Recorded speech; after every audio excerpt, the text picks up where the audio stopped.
All right, we are live. Hooray. Hi. Hello, Last Happy year's New over. Year. Last year is over. Yay! We're doing it on New Yay. Year's Day. Happy New Year. We. Oh, make sure to load up your Arkham City, talk to Calendar Man. You know, he's got a story for you. Man, I don't Yeah. even know where my save is for that anymore. Probably like an Animal Crossing, right? Talk to Rossetti or something. He's probably got something going on. Sure, there's probably an event happening in Yep, your an Rossetti's event. probably just chilling. Yeah. This is the Game of the Year episode. Yay! Best episode Yay. of the year. Hooray! Yay. Longest episode Also of the the first year. of the year this time. Yay. Yeah, Paul and I were thinking about that. We must have done one on the first at least once before, right? Just like I mean, it's not super common that the Law first of one's on a averages? Thursday, but Anyway, this is the top-down perspective. I'm Sean Booker. I'm Paul Fleck. I'm Claire Wheeler. I'm Nathan, the periodic guest. Yep. But pretty frequent on this part of the show. For Yeah. sure, absolutely. Couldn't do it without you. You are True. a staple of the Game of the Year podcast. Yeah, the Very glue true. holding it together. Yep. For those who have not done a Game of the Year show with us before, let me give you a bit of insight on how this is going to work. We have a number of categories, including Game of the Year. Most of the categories we will all be doing a top 3, except Game of the Year is a top 10. We'll be finishing off with some predictions. If you've been following along, you know we have the community submission form for Game of the Year and for all of these categories, which Paul has loaded up, and he will be chiming in with what the community voted for. And we all have our own different categories. So instead of the podcast having one collective, what is the best game, what is the worst game, blah, blah, blah, we all did individually. It is too hard for us to all play the exact same games. So we all have our own lists and we'll go through it. And like usual, this will come up more in the Game of the Year one, but if someone says like a game is their number 10 and it's going to be higher on someone's list, we will pause the conversation until we get to the highest point so that everyone can kind of talk about it at its kind of most prominent moment. Right. As opposed to having like the same conversation 2 or 3 times if it's on different spots for different people's lists. I'll give you a quick rundown of the categories we're going to be going through in order. We will be starting off with 20XX Game of the Year. We will then be doing last year's Game of the Year, Disappointing Game of the Year, Surprise of the Year, Demo of the Year. That's a new one. Another new one is Ball Pit Combination of the Year, followed by Game of the Year. And before we do the number 1, we will also have the community submissions of what they guessed would be each of our number 1s. We'll do honorable mentions, pile of shame, guessing next year's Game of the Year, and then we will revisit the predictions we made at the beginning of 2025 to see how they did. We will make more predictions for the next year, and that'll be the show. We'll get into more details as we hit each of them. Are the 3 of you ready to go? Yeah, Whoa. of course. Yeah. Can't hear you. Oh, Whoa. sorry. Yay. All right, let's start off with Claire Wheeler's 20XX Game of I'm the getting Year. called out These immediately. are games that did not come out this year. They did not come out last year. They're all really old, which is what Claire plays mostly. I do You know, the too. funny I think thing old is- games. Yeah, old games. The are funny thing good. is, I don't think any of these is really that old per se. I get the All right. oldest one is probably my number 3. Okay. Well, hey, that's a great segue. Claire, why don't you start us off with your number 3? So normally what I do for 20XX is I just pick games that I've played on stream for game clearing because I play anything from like NES upwards. My number 3 this year was a game that I had never heard of before, but I just kind of saw on a whim, and it honestly worked its way into my heart. This is El Tango de la Muerte, The Dance of Death on Steam.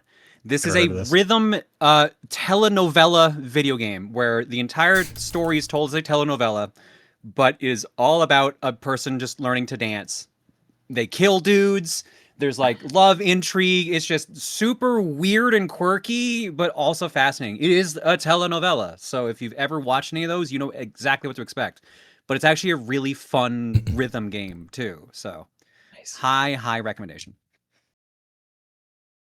Okay. Paul, why don't you go next? Sure. My number 3 is a game I've been meaning to play for a long time and finally did this year, called Ender Lilies Quietus of the Nights. I'm a big fan of Big thumbs up bleak, from Claire crappy like settings for characters and stuff like that, kind of like Dead Kingdoms and whatnot. Hollow Knight's one of my favorite games for that reason. And this is just a Metroidvania with that style. I guess like the twist on this is that the combat is you have different souls of like different character archetypes that you use as your weaponry, because you are just kind of like a little girl that can't actually do anything herself. You summon like knights basically to fight for you. And yeah, it's just a really downer kind of like 2D Metroidvania Souls-like type game, and I got super into it this year. All right. Which leads us to Nathan's number 3. I think for number 3, I'll go Earth Defense Force 2017. Let's go. Okay. Yeah. That is a fun game to listen to music while playing and trying to grind out, beating it on every difficulty. A good podcast game. No, music. I want music, that okay. music when I'm rounding a corner and there's a giant spider and then I blast it with my crazy splitter shotgun thing or whatever. I still generally had a ton of fun with this, and then eventually I hit like this part of the difficulty curve. It was like, oh god, no, this is hard now. Like I can't. Oh, late game roll. and in higher difficulties is impossible. It's so rough. I've been trying to figure it out. Maybe it requires a second player. I don't know if it scales, but yeah. You can do it. You can do it without, but you're gonna have to like find. You're gonna have to grind on higher difficulties, better weapons, basically. That's what I've kind of realized I had to do, is start replaying levels. So, I got probably. I'm also trying to do it so I beat the game like all one after the other. So I'm like getting. I'm getting to the last level on like easy and then normal, and I'm close on hard, and that was where I was running into trouble. But I was like, no, I want that full 1,000 to all happen within like 1 hour. It would look so dumb. So I'm doing that to myself, I guess. But Okay. Earth Defense Force, it's robots and spiders and ants, and those spiders, they got these webs that just kind of go through buildings and track you real bad, and that's been tough. But I kind of knew I'd get back to the series eventually, and this was the year I was like, oh, these are great. This is my kind of B-movie crap. So Yeah, they're Yeah. great. And my number 3 is Elekhead. Nice. This is Hey, a- good choice. This is a short little puzzle game. Maybe takes about 2 hours, maybe 3 if you're struggling, but it's really creative. In this year, one might call it a Metroidvania almost, because you kind of have a lot of the abilities, and it teaches you new ways to kind of control your character and throw your head around with all these like kind of electric powers. You're not really gaining more powers, you're just learning new ways to use them.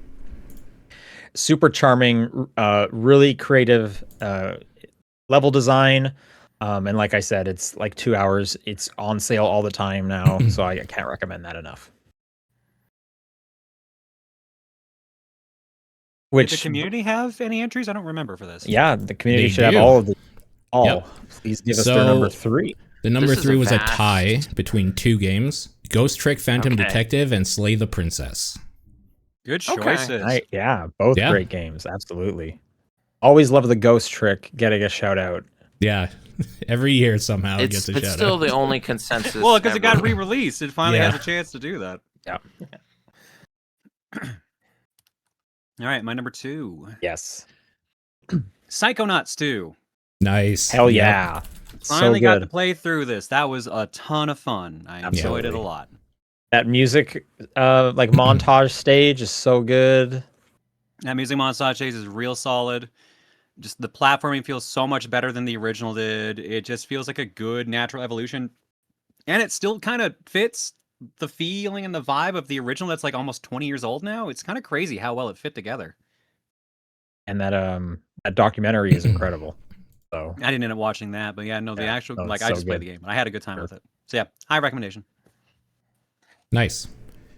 My number 2 is Castlevania Harmony of Despair. 15 years in, and I still visit that game every couple Damn, of years and have still a great playing time. it. Incredible. That game is incredible. One of the best games Is ever it made. really? I like had it wishlisted for most of the year, and I was like, when am I gonna play this? But you can still get enjoyment out of it now. Ah, of course. There's like 11 Okay. stages because there was a bunch of DLCs after, and going through it with different characters, they all play semi differently. Playing with some buddies Was every this now one and then. Xbox Live Arcade? Yeah, Yes, it right? was. Okay, because I always 2010. remember because the HD. Yep, that's right. Yeah. It was on PSN as well. Yeah. So the Okay. PSN one actually has like local multiplayer, but Yeah. yeah, the Xbox one still works online apparently. Yeah. So this wasn't on my list until I revisited it earlier this month, and then I just like lost myself for days again in it. It's like, yeah, this is still one of the best games like ever made. Incredible game. How do you not have all your characters maxed at this point? Because it takes a long freaking time. Okay, fair. Yeah, fair. Yeah, it's a They were big like, we're putting game. 16 years of grinding into this. Every couple of years. I wouldn't say straight, but you know. Okay. Yeah. Nathan? Oh, geez, sorry. Man, I got so many games written here. I'm gonna go with Batman: Arkham Origins, because this was Origins. the one Origins. I ignored all those years ago. And I Wait, you're had talking never about, really... is this the Wii U launch title where he gets the electric No, gauntlets? that's Armored Edition, which Yeah. is the same team. Like they Right. cut their teeth on that, and then they made their own game. It's like Okay. WB Montreal. Right. This game starts a little rough, but once you get to the Royal Hotel section and a certain clown man reveals himself, Yeah. famous Who clown could guy. that be? Yeah, I'm going to stop you this time, clown man. clown man. That whole section, I was like, this is great stuff. Like, there's a great Bane fight, and Vicky Vale's covering it from a helicopter for the start of it and stuff. I was like, okay, this is genuinely some cool Batman business going on. It's not just, this is a lame Arkham City approximation or whatever. The city still looks bleak as everything because this kicked off an Arkham revisiting for me, so I played Asylum and City again. But there's still good bits in it, and I feel it's kind of trapped in 2013. Like, you can play it backwards compatible on Xbox One, but you need the disc. So yeah, it's on Steam though, I guess, and the DLC is there too, which is something I ran into at some point. Where it's like, can I still get that DLC? And it's like, not on that platform you played it on. I was like, oh, cool. So, All I remember is like the Firefly fight. yeah, the big bridge thing that happens, like where Mm, Firefly. I is just like- remember that you fight Firefly. Okay. That's it, really. And it's like a punching thing. Like it's a bit of a different kind of fight, isn't it? The one that's like basically a punch out fight, like just quick time, everything is like Deathstroke. To the Maybe, point okay, where maybe I'm getting confused, but I remember there's an there was something achievement like in that. there that's just like do this perfectly on like hard mode with no prompts. And I was like, I'm probably never going to be able to do that. Like, Yeah. I just don't think I will. But that's a cool idea. I And this did. team went on to do Gotham Knights. They did, and I bought Gotham Knights based on my enjoyment of this. And I'm not going to write that off, but it's it's That not, game's rough. yeah, but kind of looks okay. I don't know. I was doing a whole Batman thing because of this, so I want to Sure. give Origins like the spark that lit off that thing Nice. for me. Cool. Yeah. My number 2 is Hollow Knight. I don't Oh, know if you guys wow, knew okay. this, but Hollow Knight got a sequel this year. It kind Oh, of flew shit. under the rug. Yeah, Yeah. you should check it out if you liked Hollow Knight. So leading up to it, I was like, I should probably finish Hollow Knight. I think I just restarted it because I was maybe like 10 hours in, or maybe even less, back when we did a TDP plus for it. This Yeah. wasn't in the right headspace. This time I just went through with a guide. Much better, much more my speed. I didn't do like everything because there's a lot to that game, but I played through like the majority of it. I beat it, and that was enjoyable. and then Silksong came out, and I was like, I think I'm good for a bit. I just played like 30 hours of Hollow Knight. I'll come back to Silksong. That's what There's happens. too many Yeah. of these Hollow Knight games. Who has Yeah. time? Exactly. Yeah. All right. The number 2 for the community was Void Stranger. Good taste. Ooh, Love it. Okay. excellent choice. Yeah, Okay. it's very, very good. I need to go back and actually finish all of that too. Yeah. Is that related to the Void Bastards? What is it? No. No, it's done by the team that did Okay. Zero Ranger, which is a shmup. It's a very, it's Sokoban. It's like tile moving and stuff. but it goes places. But it Yeah, it's also like a- isn't. Okay. Like I said, it goes places. Yeah. My number one is actually a game I thought was going to be my game of the year a couple years ago, or last year actually. Hmm. Or I Wait, it guess came 2 out years last ago. year? No, this game came out 2 years ago. My bad. I Okay. can't remember when the hell this game came out. Sure. Prince of Persia: The Lost Crown. Yeah. Nice. Yeah. Nice. No, I finally got to sit down and play this. We did it for game clearing, and the combat is so satisfying in that. The exploration, the platforming, the side content, everything about it I just loved. It was just a super ton fun to play. The only downside was it kind of took a while. It's a little long in the tooth, but it was still enjoyable pretty much the entire time. Don't worry, they're not making any more of them. Great. Yeah. I mean, I still have the Unfortunately. DLC to do, I guess. Yep. True. Yep. Yeah. Great game. All right, my 20XX is another game that came out 15 years ago, Binding of Isaac, because I fell back in love with that game and put hundreds of hours Oh my into it God. this year again. So How did you end up playing the games older than me this time? Like, I'm usually the one that plays the oldest ones. I don't know, that game got its hooks back in me, and holy crap, they added so much in that game since the last time I played in like 2020. What even is the current version anymore? Is it Afterbirth Plus or It's something? Repentance Plus, I think, and they've added so much Oh, that they it keep feels like plussing it. Okay. it's a whole different game, basically. There's so much new shit in it that I haven't seen. It's just got its hooks back in me fully, and I can't stop playing it. Best roguelite of the year, easily. A game that came out 15 years ago, but whatever. Wow. I guess for number one, I'm gonna go with a game I'd previously called a very disappointing game, so I want to like set the record clear. Wow. I think okay. Brutal Legends actually pretty cool. Wow. Like, Okay. now that I know what it is going in, I'm still bad at it. I was like, "This is the year, dude. I'm gonna beat it on brutal difficulty. I'm so good." And then I was like, "No, dude. I like at some point, I got to a fight. I just couldn't stomach anymore. It's like I don't want to hate this game again, so I'm just gonna walk away. I'm just gonna leave it." But to be clear, the that game was you on my walked away second from, but it's playthrough. still your game of the year for 20XX. That was the second time I was beating Oh. it this year. So Oh. yeah, I'd played it on normal, beat it on PC, and I was like, I'm gonna go get some old achievements on the 360. And I did. I got the 6 Degrees of Schaefer during Rocktober, which was nice because they kind of try to get the community back playing it online for a little bit. And I lost horribly, but at least I played with someone who had previously played with Tim Schafer, so I was able to get that. Okay. And doing Brian Posehn's hunting missions, that's just fun stuff. I think the thing I would want to highlight though, because it'll play into why I liked a game from last year, 2025, as much as I did, the open world design of just like wandering around and exploring and seeing how like metal is just part of the ecology of the world was the stuff I was really just smiling at more this time, because it's a weird open world. It's not a city. It's just a crazy fantasy metal cover kind of place. So yeah, I was enjoying just driving around, and that helped the curve of the difficulty of the game too, because I was getting all these power-ups and stuff because I was doing that with the game instead of after the game. So Brutal Legend, Jack Black, more relevant than ever. Anaconda in theaters now. So Yeah, I went and saw that. That's right. You're right. Minecraft. and the Minecraft movie, which And made it really Minecraft. cool. That's probably a better example, but Chicken Jockey. Yep. Chicken Jockey. Yep. Yep. My number one for old games that are good is Ace Attorney Investigations. This was the like collection of the 2 Ace Attorney Investigations games that they finally put together, which means it was the first time in like North America that we could play the second Ace Attorney Investigations one. And it was the one I was missing. So when I finished that, I have now played every Ace Attorney game.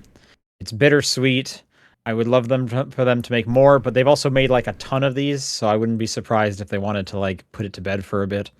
But it was nice just kind of getting to play this one that I'm not sure I would ever have gotten to play because they never translated it.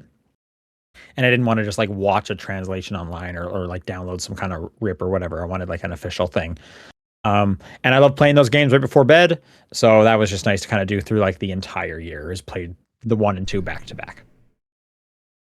Nice. what's the vintage on the missing one? Like, was that GBA era originally, or I think DS. Oh, okay. They were both DS games. Okay. The Community 20XX Game of the Year was It Takes Two. Okay. Sure. Good game. Yeah. All right, let's move up a little further, closer to the current release date. We're now going to do 2025's 2024 Game of the Year. This is our kind of catch-all for a lot of games that, like, maybe they had a bunch of DLC. You can kind of put them in here. But it's a game that came out last year. Maybe it just kind of rolled over at the start of the year, something like that. But it had to come out in 2024. So once again, we'll have to do a top 3, and we'll start with Claire. So, guess who wasn't paying attention when they wrote down their list? Okay.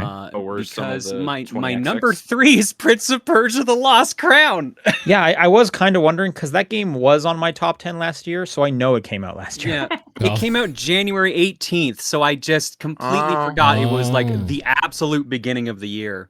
Okay. Because Well, you I always use 20XX as like these are my game clearing games I've played. So this is one rare case where it actually slipped through the cracks. okay. So that's a There you goof, but yeah, no, it is my my number 3 for actually that came out in 2024 because I goofed and thought it was 2023. game's Okay. so nice you wrote it down twice. Yep, Sure. and it got D-ranked in this round. That's so good. I love it. All right, Paul. They're literally right next to each other in the docket. I don't know how I missed this. That's so good. I love it. My number 3 was Lorelei and the Laser Eyes. I played that at the beginning of this year because I got to it late. That's just a real cool puzzle game that you're just walking around a creepy old mansion, which is kind of my thing, I guess. And The game is so hard. You know what? It's one of those games where it is so hard, but once you have that moment of you see the thing, it's so satisfying. Holy shit. It's so good. I don't think I ever had that. Like, I wish I was better. That game makes me Fair. feel so stupid. Fair enough. There are a lot of weird little puzzles where you kind of have to take knowledge from one area of the mansion to like another part or whatever, and kind of it's cool. I think that thing's really, really neat, and it has so much style, so much flair to it. Such a cool game. Number 3 for me was Arctic Eggs. I finally Nice. played that. Yeah. I played it on the deck, so it had some nice like stick pan control egg flipping action. I don't think I exhausted everything in that game. Like at some point I was like, all right, I can end it right here. I'm gonna say I'm fine. I think there's more I could do. But the praise I would heap on it is it was like, wow, this is good enough to be like a work time fun mini game. Like Whoa. this has like strong Nice. words. Nice. aesthetic of that sort of thing, like the fishing game or whatever in that. So it was pretty amusing and weird, but a cool night of weird egg cooking. Even the annoying stuff like, oh, keep this cup with ice cubes right side up during this cooking. I was like, okay, I'll do my best. So yeah, Arctic Eggs. All right. I don't have a number 3. I only had 2 for this, so we can skip me and go to Community. Oh, okay. Community's number 3 was UFO 50. Nice. That's a great thing. Absolutely Yeah. great game. Yeah. Hey, guess what my number 2 is? Prince of Persia: Lost Crown. No, it's UFO 50. Oh, Nice. Oh, great. UFO 50 was my game of the year last year. Excellent game. Excellent games, plural, I guess. Just full of so many fun, interesting, different games that just hit that right amount of nostalgia for me. Just that era of gaming I started in and always enjoyed. So, yep, big ups for UFO 50. Nice. Good choice. My number 2, before Power Wash Simulator 2 came out, there was Crime Scene Cleaner that came out last year, and I played a bunch of that this year. I think I was mostly surprised that there's actually a story going on in there, and that your character is like cleaning up these crime scenes for like a kingpin or something, and there's kind of like little vignettes between missions of like story that's going on or whatever. Like there's a lot in there to like, but at the end of the day, it's just really satisfying cleaning a bunch of blood and stuff off the walls and making everything tidy. Are the Viscera cleanup detail people part of any of this, or did they get usurped? I think they got That's part of usurped. I'm not sure. Okay. Or they spread out to Okay. every other company and they all do it now. Okay. Number 2 is probably the least dignified game I've ever brought up in any capacity. So Here we go. maybe the less I say, the better. It's called Horny Villa, and you organize objects. All right. The opening Yeah. title screen will let you know where this is at immediately, but most of the game is just a grid of objects. Okay, so I'm gonna Google search this. Am I gonna get on the list? yeah, well, no, but it's a safe search thing, obviously. I guess the other thing I'd say is it's a great companion piece to the Kim Petras album Slut Pop Miami. It's like it was made for it, you know? So, yeah. We'll leave it there. What? Oh my god. All right. Judgment Yeah. Free Zone. It's very, yeah. I played too much of it for anyone that saw that I was playing on Discord to not call me out if I said First Descendant or something. That's not the filth I chose. So, yeah. All right. First Well, mine's Descendant. pretty similar. Helldivers 2. Oh yeah, Yeah. exact same. Yep. Helldivers is still just good time. Hop in there. It came to Xbox this year, so that gave me access to play it with some different friends as well.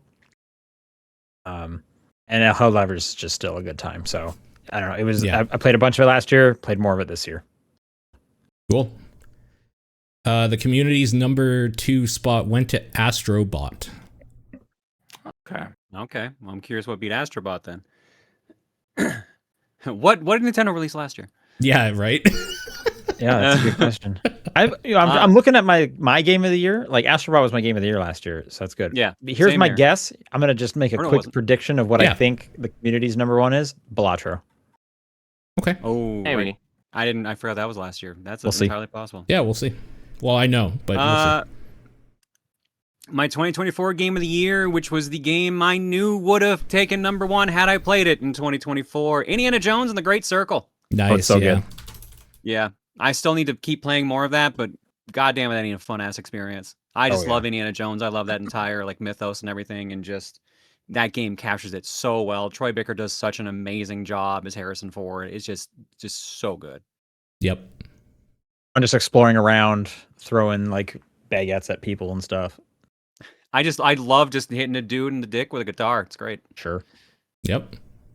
The game's pretty good too. My number 1 is a carryover from last year because it came out at the end of last year and it was on my list last year. Marvel Rivals, because I still played the shit out of it this year as we kept going. Fair, gotcha.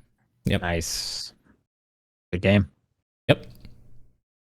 Number 1 for me is Dungeons of Hinterberg. I almost wanted to cheat and be like, no, they ported it this year, dude, so I can put it on 2025. But I didn't play that version. I played the Xbox version. So It's very honest of you. yeah. I really game's enjoyed cool. this though. Yeah, it's like Austrian Vacation, but also kind of Zelda. Yep. Like, but the Zeldas I like from before when they were more rigidly structured. So I took to that. Yeah, just a charming, kind of peaceful game. Eventually, I was determined to get all those points as well, and it wasn't a soul-destroying experience. Unlike, say, Dark Souls 3 or something, it didn't ruin the game doing that. So, yeah.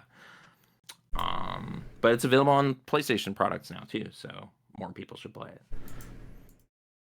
And my number 1 game from last year is a game I'm only about halfway through, but it's my current like before bedtime visual novel-esque game, and that's 1000 Times Resist. Nice. Yeah. Okay. It's a cool, sometimes creepy, sometimes just what is going on in this weird dystopian world of clones and robots and stuff. It's fun. It's cool. They keep putting more and more twists on it. So that's been a fun, right? 45 minutes before bed. This is what I'm playing on my Steam Deck, or I guess now on my Ally. That's my number 1. Cool. The community's number 1 was in fact Balatro. Oh, there you go. Nice. guess. That's a good game. Good game. All right. We've had enough time talking about good games. Now time to talk about some bad games as we go into the disappointed or biggest disappointments of the year. Now, these aren't necessarily the worst games, but these are games that, for whatever reason, we had high expectations for, and they did not hit those hard enough that it still stings. Okay. Yeah. Claire, what's your third? I bent the rule a little for my number 1, but my number 3 is Fatal Fury: City of the Wolves. Man, You mean a the lot best of people, fighting game as the Game Awards? yeah, a lot of people were disappointed with this. That sucks. This is the thing. The game is good. The game is actually very good. But it got so buried between all the Saudi prince shit because like he got 2 of his friends in there, including a alleged rapist. Great. So so that killed the momentum that game had. Sure. Which sucks because that might be one of the best fighting games SNK's put out. It's such a bummer. You hate to see it. I couldn't bring myself to play it. I was so disappointed. That sucks. Yeah, that really sucks. My number 3 was Unbeatable, the Muse Dash kind of rhythm game. I started that today. That was on your disappointed list? Yeah, so I was waiting for it for the story mode because they've been in early access for a while where you could kind of play the arcade stuff and some songs, and that stuff is good. But that story mode fucking sucks. It's half-baked. Half of the time, there's just no voice acting at all, even though they're like, it starts off with a bunch of voice acting. It stops randomly throughout some of it or whatever. It's way too long in the tooth of how everything's written. It's just, I really wanted to like that game, and I was so disappointed with it. I refunded it, actually, which I don't do often. Wow. I didn't like it at all. Oh, that's a bummer. I It has such only cool really have- style. It's so much style. It's so cool looking. Sorry, Nathan, go ahead. I only really have 1 on here, and there's still kind of an asterisk on it, so I'm gonna save it for now and Sure. just pass the baton. Yeah. Okay. Nice. My number 3, which I think a lot of people are not going to enjoy hearing, is Pokemon Legends ZA. Aww. I do like Pokemon quite a bit, and I really liked Pokemon Legends. That was my preferred Pokemon of that year, considering the other one was like so broken.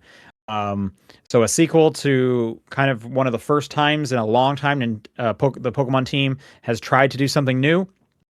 Really excited to see what they went with, and it's just so boring. It's so slow. All the side quests are mind numbing that I just like ignore them at this point. And then it's beyond repetitive. The environments are just, there's one environment. You're either in a city or you're in a park in a city, or you're at a nighttime park in a city. And like, that's it.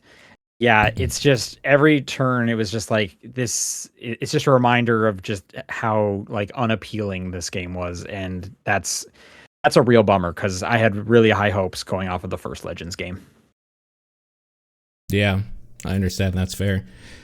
So at the TDP Community Game of the Year, the number 3 spot went to 3 games, and I don't think the disappointment, right? Disappointment, and I don't think a lot of people are going to be disappointed with you because Pokemon ZA is one of the 3 that most people were disappointed with, along with Monster Hunter Wilds and Donkey Kong Bonanza.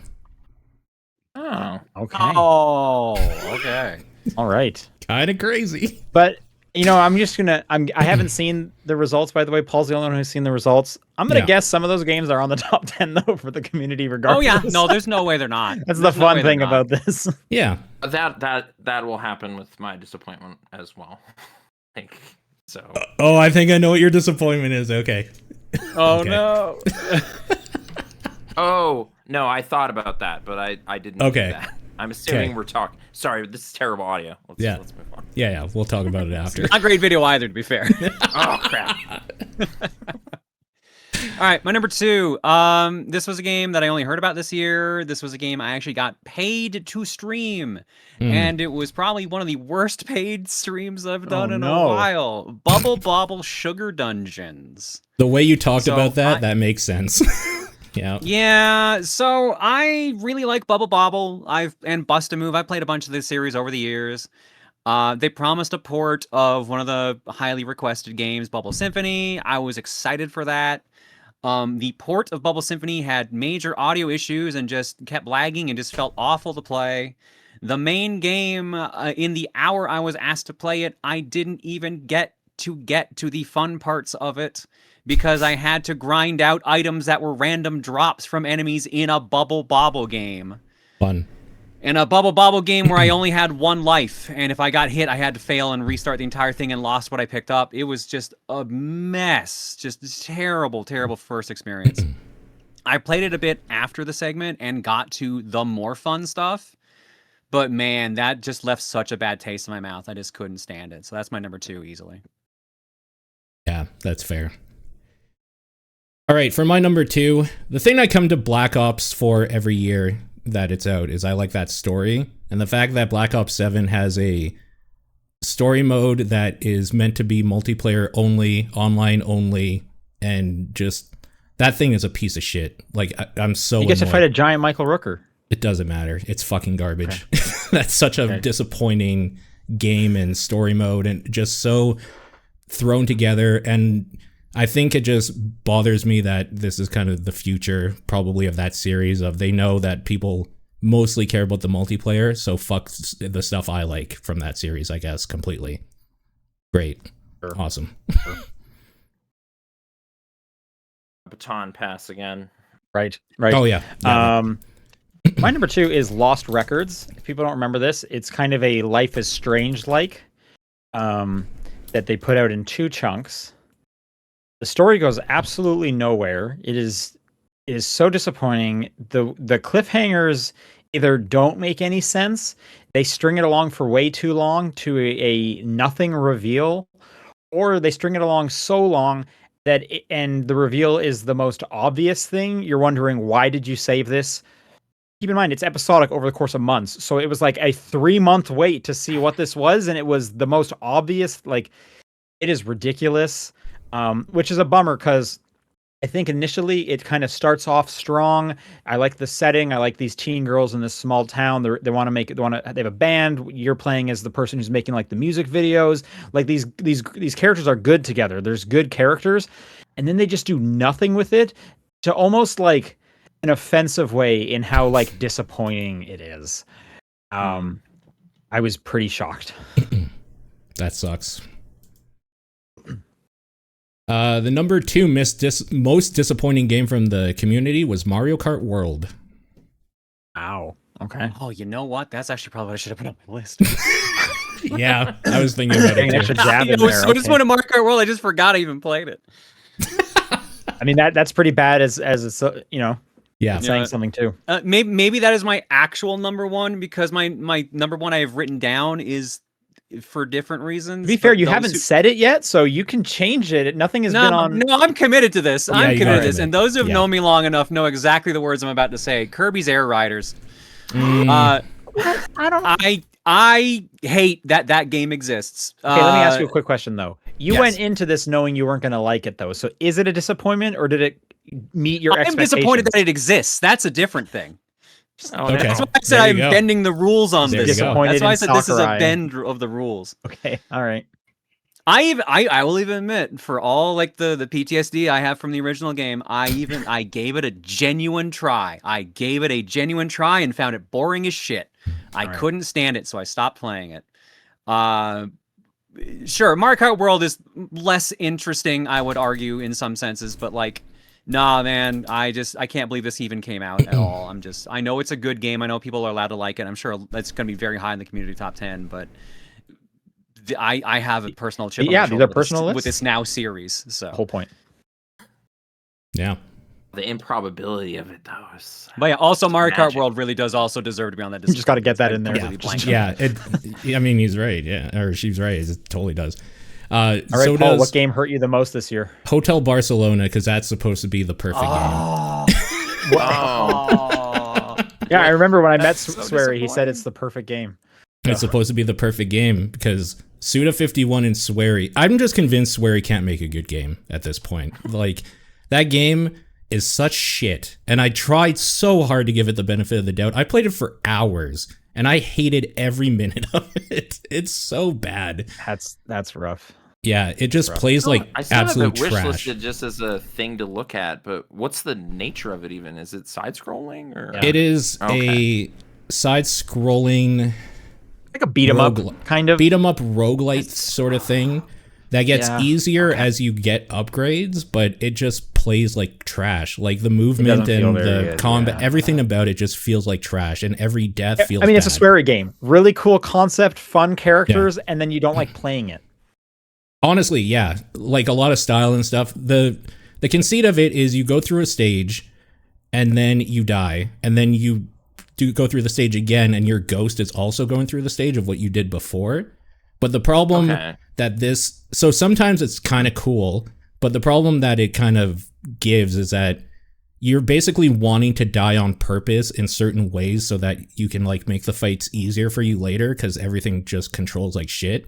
But sometimes the enemies just move out of the way a little bit, so that ghost is doing literally nothing now.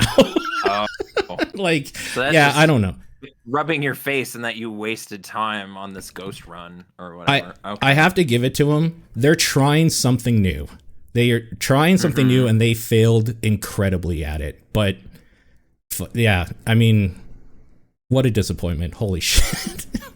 I knew it was going to be bad too because I played the demo, but I was thinking maybe they tighten it up. No, it's trash. Absolute fucking trash.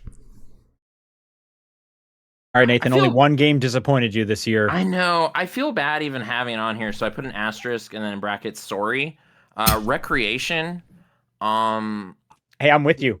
Yeah. I played that this week. There's moments in it where you get the burnout rush a little bit and you're like, oh, it's still in there. And there's like little ideas where they're like, that's a kind of cool idea. I like what you did with this, or these are good notions.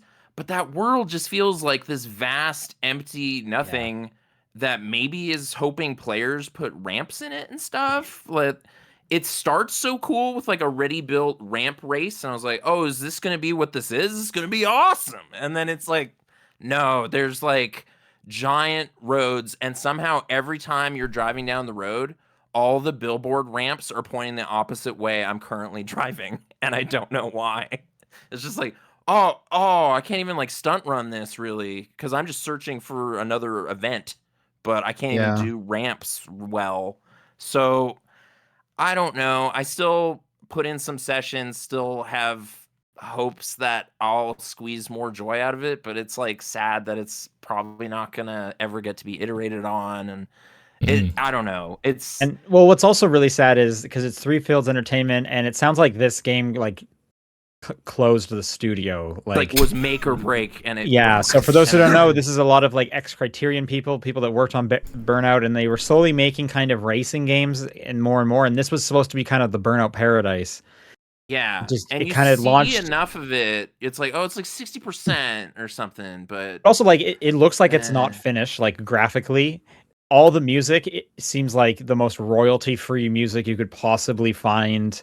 Yeah, I think you put it, the world is just lifeless, which sucks, because then I was seeing news articles where it's like they had to lay off almost the whole staff. They've set up a Patreon if you want to help the studio go. Like, it's a really sad. So I understand in a dire the place, but like I at some point the writing was on the wall, like, this game needs your help to like get anywhere. And I was like, okay, fine. I was waiting for like a 10% sale or something, but here's my money.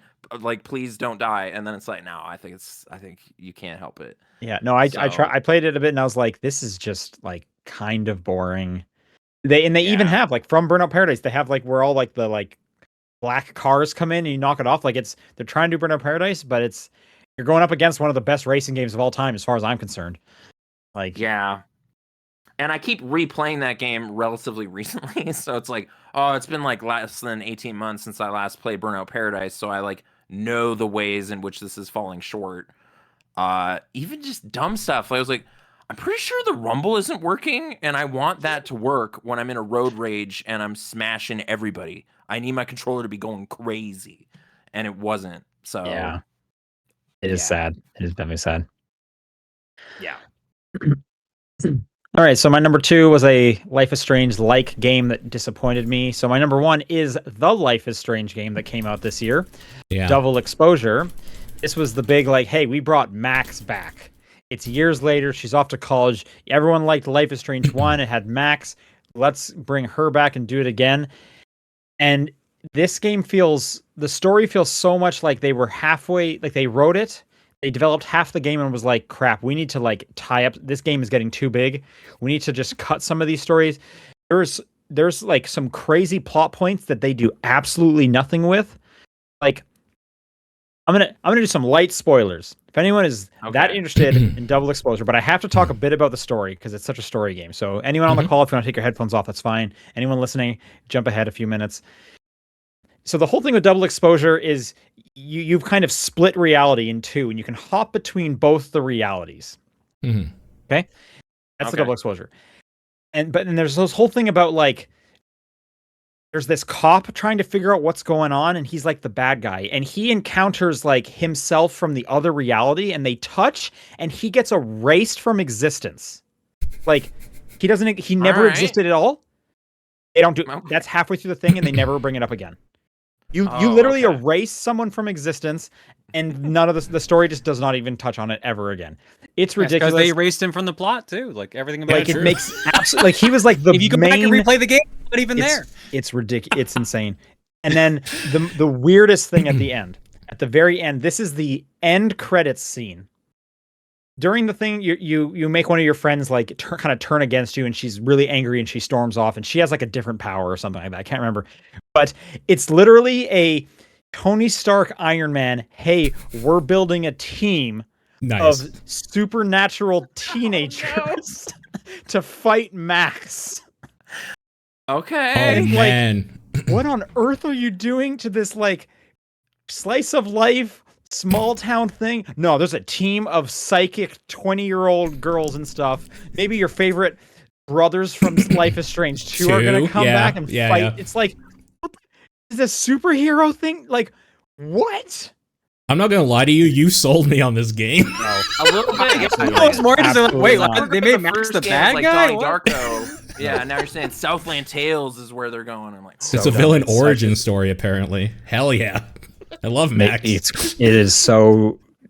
Yeah, that game is beyond disappointing. Did it sell well, though? Are we going to get to see this superhero vision, do you think? No, I didn't really hear much about it. So I'm assuming no, but I could be mistaken. I didn't hear one way or the other. Sure. All right. Man, that's crazy. The most disappointment would be if they don't get to make good on it, then, you know, that I'm kind of fine. At this point, it's like... You shouldn't have made this. Like, we all had a nice place in our heart when we thought of like Max Caulfield, and that's kind of gone. And it's like, maybe you just kind of ruined it. You've kind of ruined Life is Strange if it's going to go down this path. Probably, but this is way funnier. this is way funnier. Sorry to step on the community's toes there. Yeah. No, it's fine. The community's most disappointing game by a huge landslide. Like, it's crazy. Metroid Prime 4. Yeah, okay. I was like, yeah, that tracks. I can see when it. you set it up, I was like, oh, of course it has to. Yeah, okay. I was like, what Nintendo game disappointed people more than Mario Kart? Oh yeah, makes sense. All right, let's go back to talking about some good stuff. This is basically the opposite of disappoint. This is best surprise.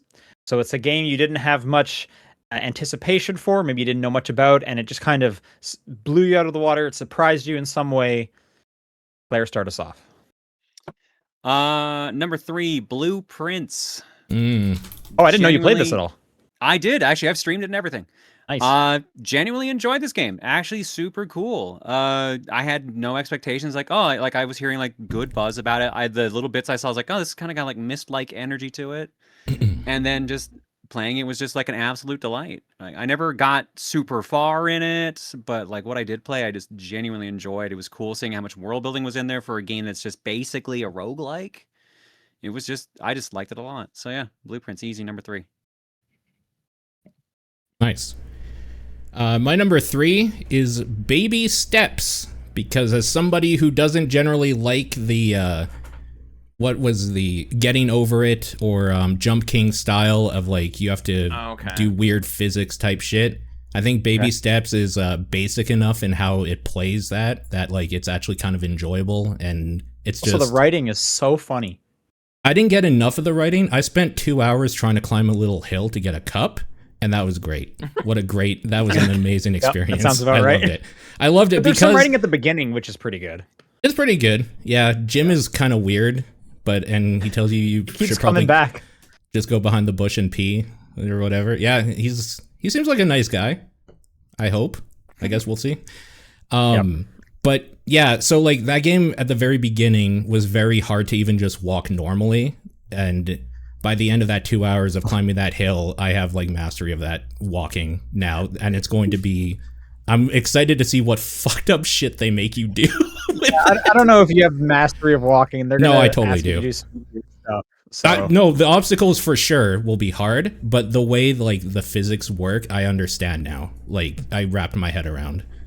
For me, it was a lot of like I would get in a rhythm, and it's like okay, and then as soon as I thought about like I'm doing pretty good, I would like as soon as you it think immediately and just fall Yep. over and have to like relearn it. Like As soon as you definitely think have to about turn it, your brain off. Yeah, it's so good. I was just surprised because I generally don't like those. Like I'll play those games and try them. Haven't really liked one, and I would say I enjoy this quite a bit. Okay.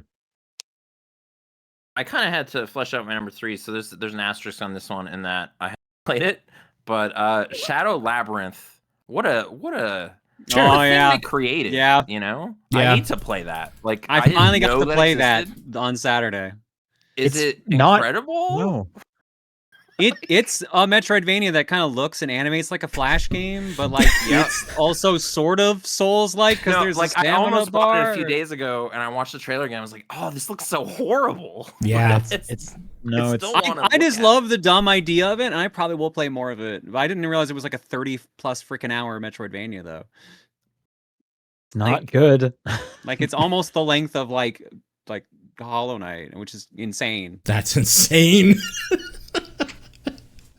I'm incredibly curious about it, though. I think Gersman described it as like Namco used to be really weird, and there's a little evidence of the old Namco weird in Shadow Labyrinth. I was like, I could see that. okay, I Yeah. want to know more. So All right. it's on my list of things to play. So yeah, interesting. Too So expensive. thank you, Sean, for telling me about it. You know, you yeah. spread I'm the sorry, word. honestly.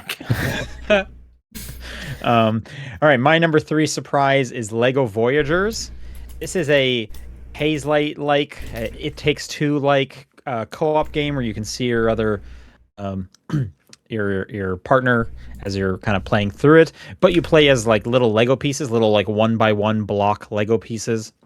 It's from a team that did a really cool Lego game earlier called Bricklight Studios. This heartfelt little kind of narrative adventure about like you and like a grandpa or your dad or something going like camping and stuff and your Lego bits, and it's really great. It's especially when you come from like every other Lego game is like slapstick humor, and then these ones are like super touching and heartfelt. Lego Voyagers does that again in a co-op setting.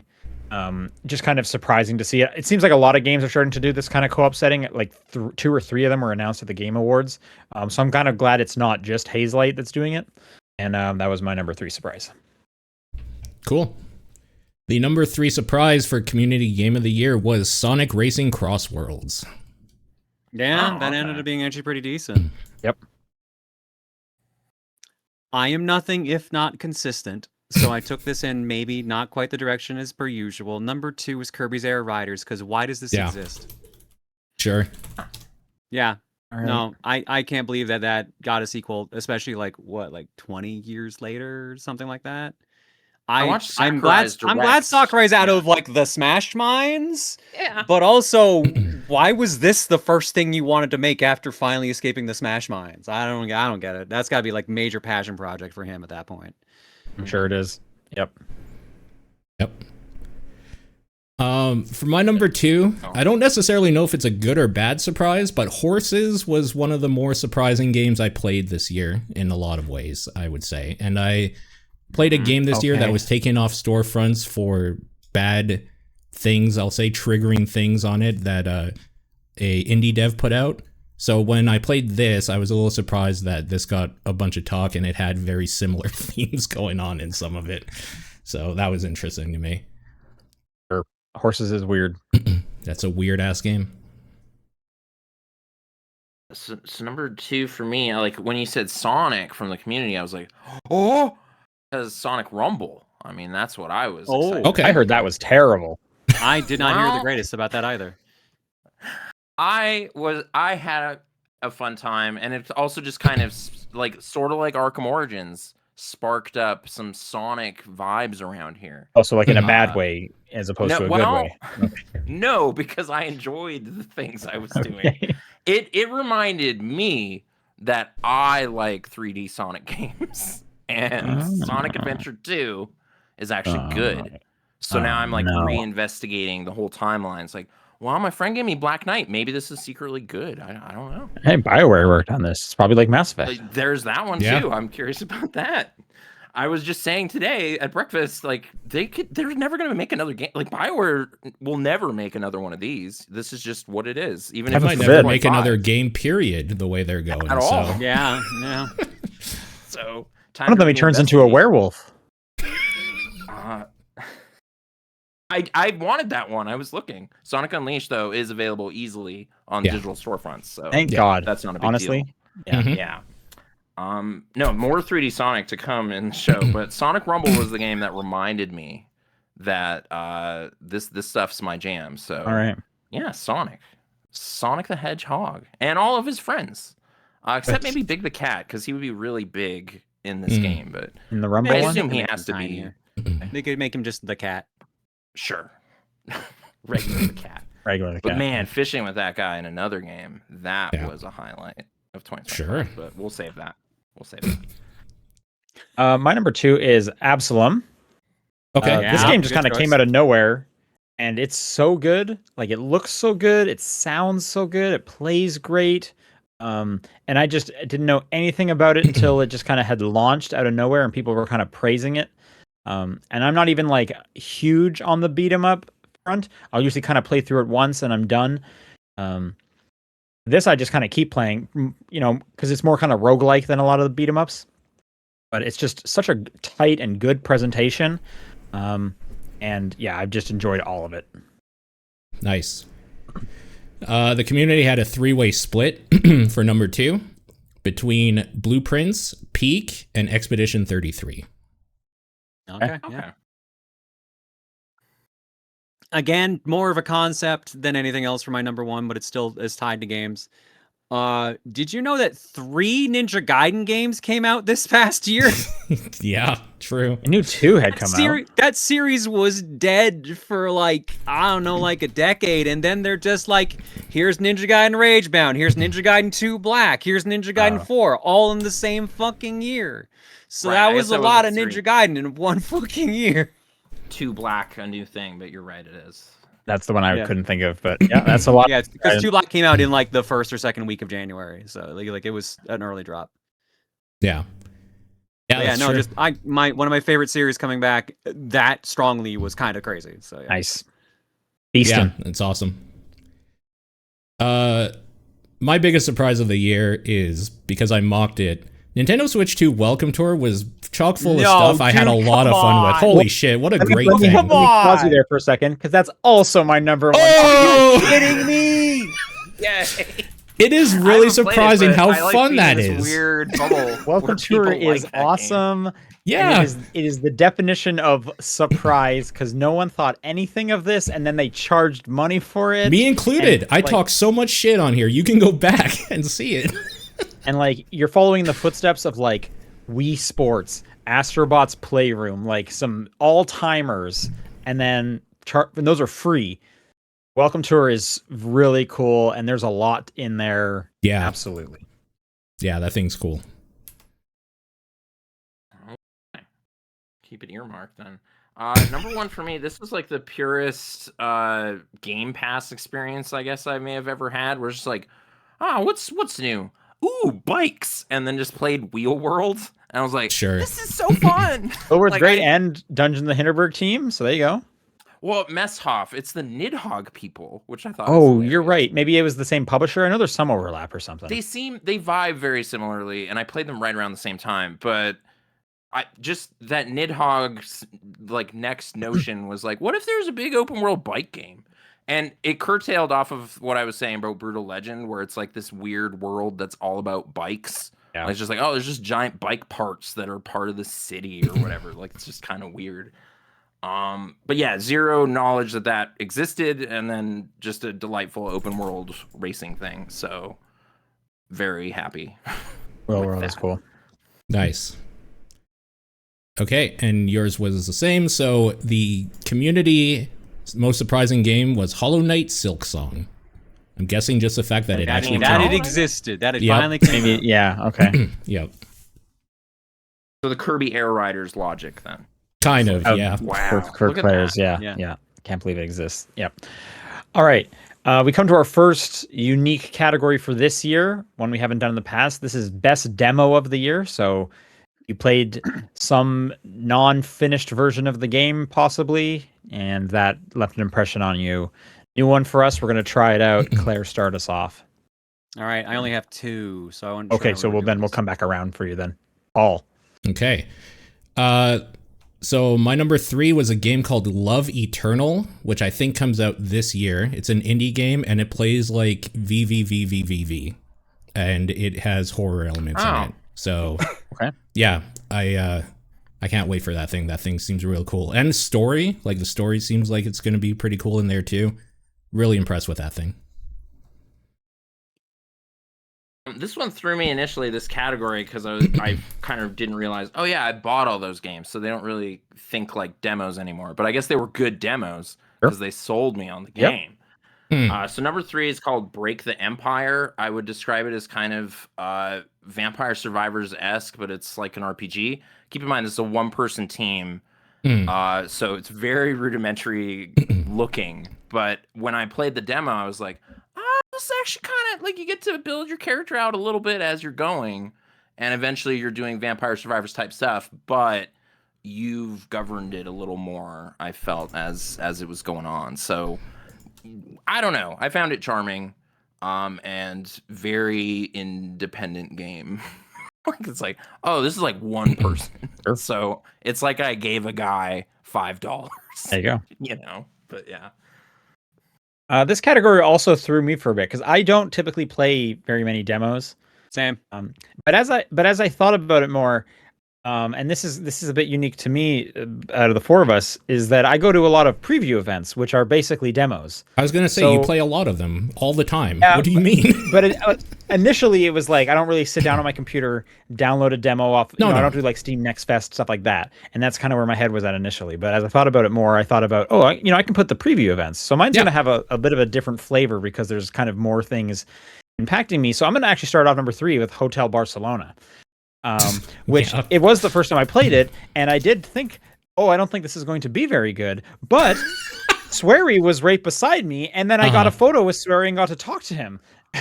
So it was the Okay. experience more than anything. So it was like Yeah, a really I good was demo. gonna experience. Sure, Best game that's fair. demo experience. Yeah. Yeah, okay. No, that's fair. We're not going to do the community because number 3 was a 12-way tie, 2 was a 16-way tie, and there was one clear one, number 1. Okay, so we'll get that then. Yeah. That's hilarious. Okay. Oh my god. I guess I couldn't remember like how many demo. Like Steam said, I played 7 demos total this year, and I guess the only one I didn't remember at the time was Dispatch. So I guess I'll say Dispatch was my number 3. Okay, sure. Number 2, Ninja Gaiden Ragebound. Nice. I knew it was in good hands when I saw that it was the Blasphemous devs. But I thought it was going to be an actual like Metroidvania. No, it's just a straightforward platformer, but like it feels really good. The game feel for that game real solid. So it was nice getting a solid chunk of the game and seeing like the 2 kind of gameplay styles you kind of get in it. Yeah, cool. Nice. Yep. My number 2 is a game I've been waiting for a while called Holston. It is a survival horror game set in a 90s Polish town from a top-down isometric perspective where you can kind of spin the world around to like see different angles. And also when you go into combat, it goes into an third person over the shoulder, like almost like new Resident Evil type combat mode. So it switches back and forth and it's just super slick, super cool looking. And I hope that comes out sometime soon. Number 2 for me is Bathhouse Creatures. Is in this another which- horny one? No, it's not. I time understand to why take a you drink. thought so. And maybe the Steam algorithm put some words together and was like, you like this, right? And I was like, oh, I see. Yes, but meh. There's capybaras and ducks that want to restore they sexy? these. No. Okay. No, it isn't. want to restore old bathhouses around Japan, and it's like a business management clicker game. Nice. So you're just kind of like, and different animals have different kind of preferences for how hot a bath is, or when you refresh it and whatever. The thing with the demo though is it's like such a chunk of the game that when I bought the real game, I was basically just playing the first 2 hours or hour of the game again because it was Sure. like, oh, my save didn't really carry over. So it sort of tapped my desire to play beyond where I got the first time, but I just have a chill game around for when I want to do that. And It is yeah, The oh, save sorry. carrying over is a good point. I will play more demos if I know the save will carry over, because then it's just kind of like early access to this game, like Yeah. a week Yeah. ahead of time. Yep. I am way more likely to do that. Absolutely. Same. Oh, I guess in that respect too, there was one, but it wasn't a new game this year or anything. It was an old demo, so I won't include that one. But same issue where it's like, oh, it's a lot of your creativity and whatever you're doing, and then you're like, okay, but now I'm going to start the game. So I kind of wish it was Yeah. talking to the demo, Right. But yeah, And then my number 2, this is closer to the like actual kind of demo stuff because there wasn't like any external factors, but it's Pragmata. Sure. Yeah. I thought this game was just really cool. For those who don't know, it's a shooter, but you're shooting a lot of robots who have some kind of armor up that you have to hack. And in doing so, when you like hit left trigger to focus on them, you then need to use the face buttons as like a quasi D-pad to kind of play through a little hacking mini game before you can then shoot them with the right trigger. So it was something kind of new that I haven't seen. Gives me real like kind of like PS2 early shooter vibes where they're just kind of throwing things at the wall. And I'm really hoping that it kind of fulfills as like it works out and it doesn't just fall flat when it comes out later this year. Mm. Or I guess Sure. this year. Yeah, it's 2026. Sorry. Yeah. and 16 games. Do you want me to just demos pick all one? over the I can place. pick one randomly. No, Hold on. We'll just do the number Well, one. That makes the was most sense. Bathhouse Creatures on there? God. Unfortunately, nowhere on there. Okay. all right. Yeah. Claire, your favorite Alright. demo? All right, I got paid to play this one, but also I would have played this one for free anyways because I was going to Marvel Cosmic Invasion. Yeah. Great That's a game. great They game. gave me a demo with half the roster, 2 of the worlds unlocked, and online for 4 players, which is kind of crazy for a demo. Yeah. The netcode was actually shockingly good too, because I think we had like people all across like North America, and we had like no lag. It was insane how good that was. So like, great value for a demo. It's a beat 'em up, Nice. but you're going to want to play with friends, so it makes sense that they're going to Exactly, yeah. put some multiplayer in. Yeah. Meanwhile, I played the entire game by myself, but that's besides the point. Yeah. That's a cool game. My top demo was Super Meat Boy 3D because that gave me hope Sure. that game is going to be very good, and I can't wait for You it. can to come love out. Meat Boy again. I can love Meat Boy again. Yep.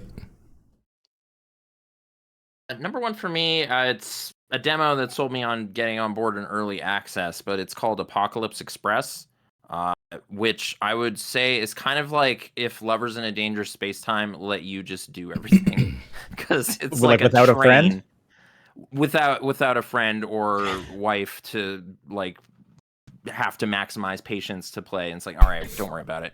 I'll just play this game instead. You're running around on a train, kind of manning several stations and trying to like it's kind of like real-time FTL or something, and how it's structured. Cool. Like the map, you choosing different routes to get power-ups and things. There's a lot of promise there that I was intrigued by. So it's not done yet, but it seemed cool. So Apocalypse Express, I like it. Nice. It's trains, battle trains. And my favorite demo of the year was when I got to preview the Xbox Ally X at Summer Game Fest.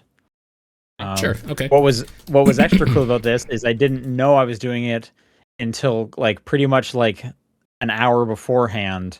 All I knew leading up to it was I had some kind of appointment with Xbox, and then the night before when I was at like out at bars with other journalists and stuff, I was like, "Do you have any idea what this meeting is?" And then I reread it, and it was like platform update, and I was like, "Oh shit! I bet it's the handheld."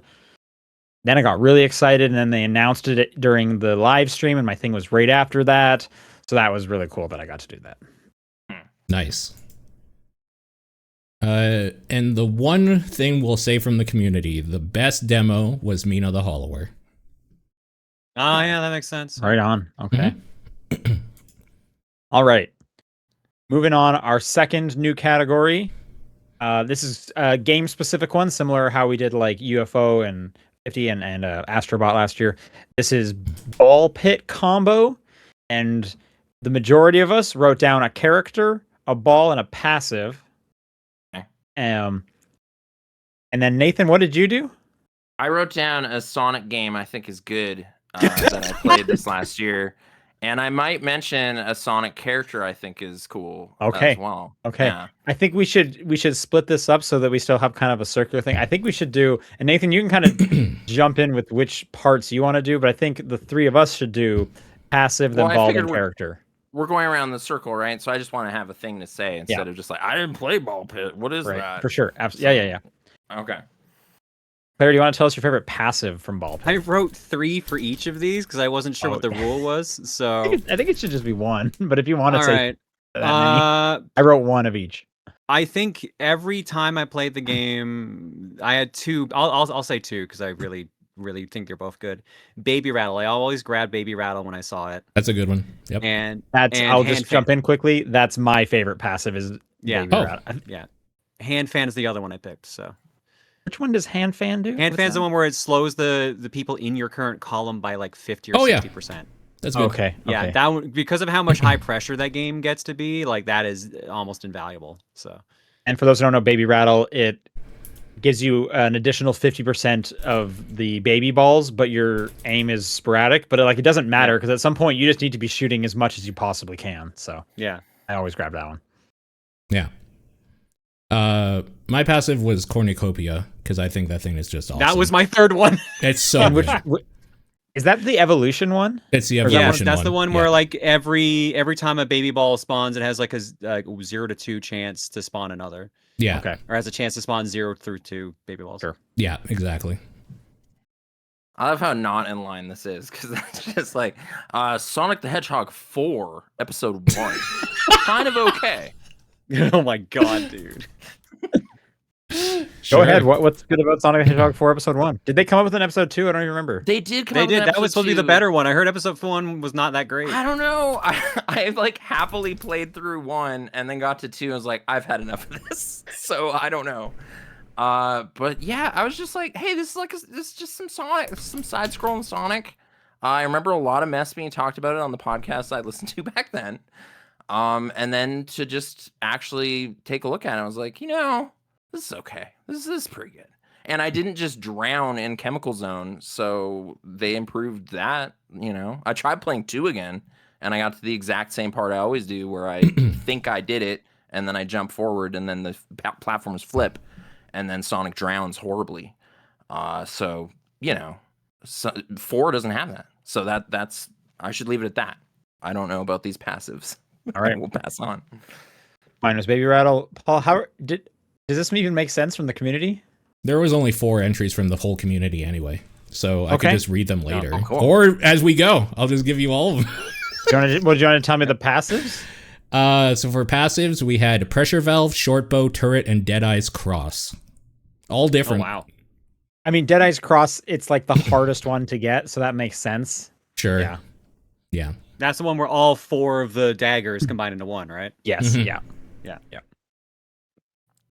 Claire, do you want to give us your favorite ball? So I wasn't sure if we were doing combos or vanilla, so I wrote 3 of each for both. Just pick your favorite Wow. ball. And if it's a ball, it counts. Okay. Nuke. Sure. Yeah, Nuke's good. Okay. Yeah. Sure. Nuke for combo and Earthquake for regular. Okay. Sure. Oh, I guess I'm next. I was just used to Sean agreeing, so I have a different one. I have a different one. I just got thrown off.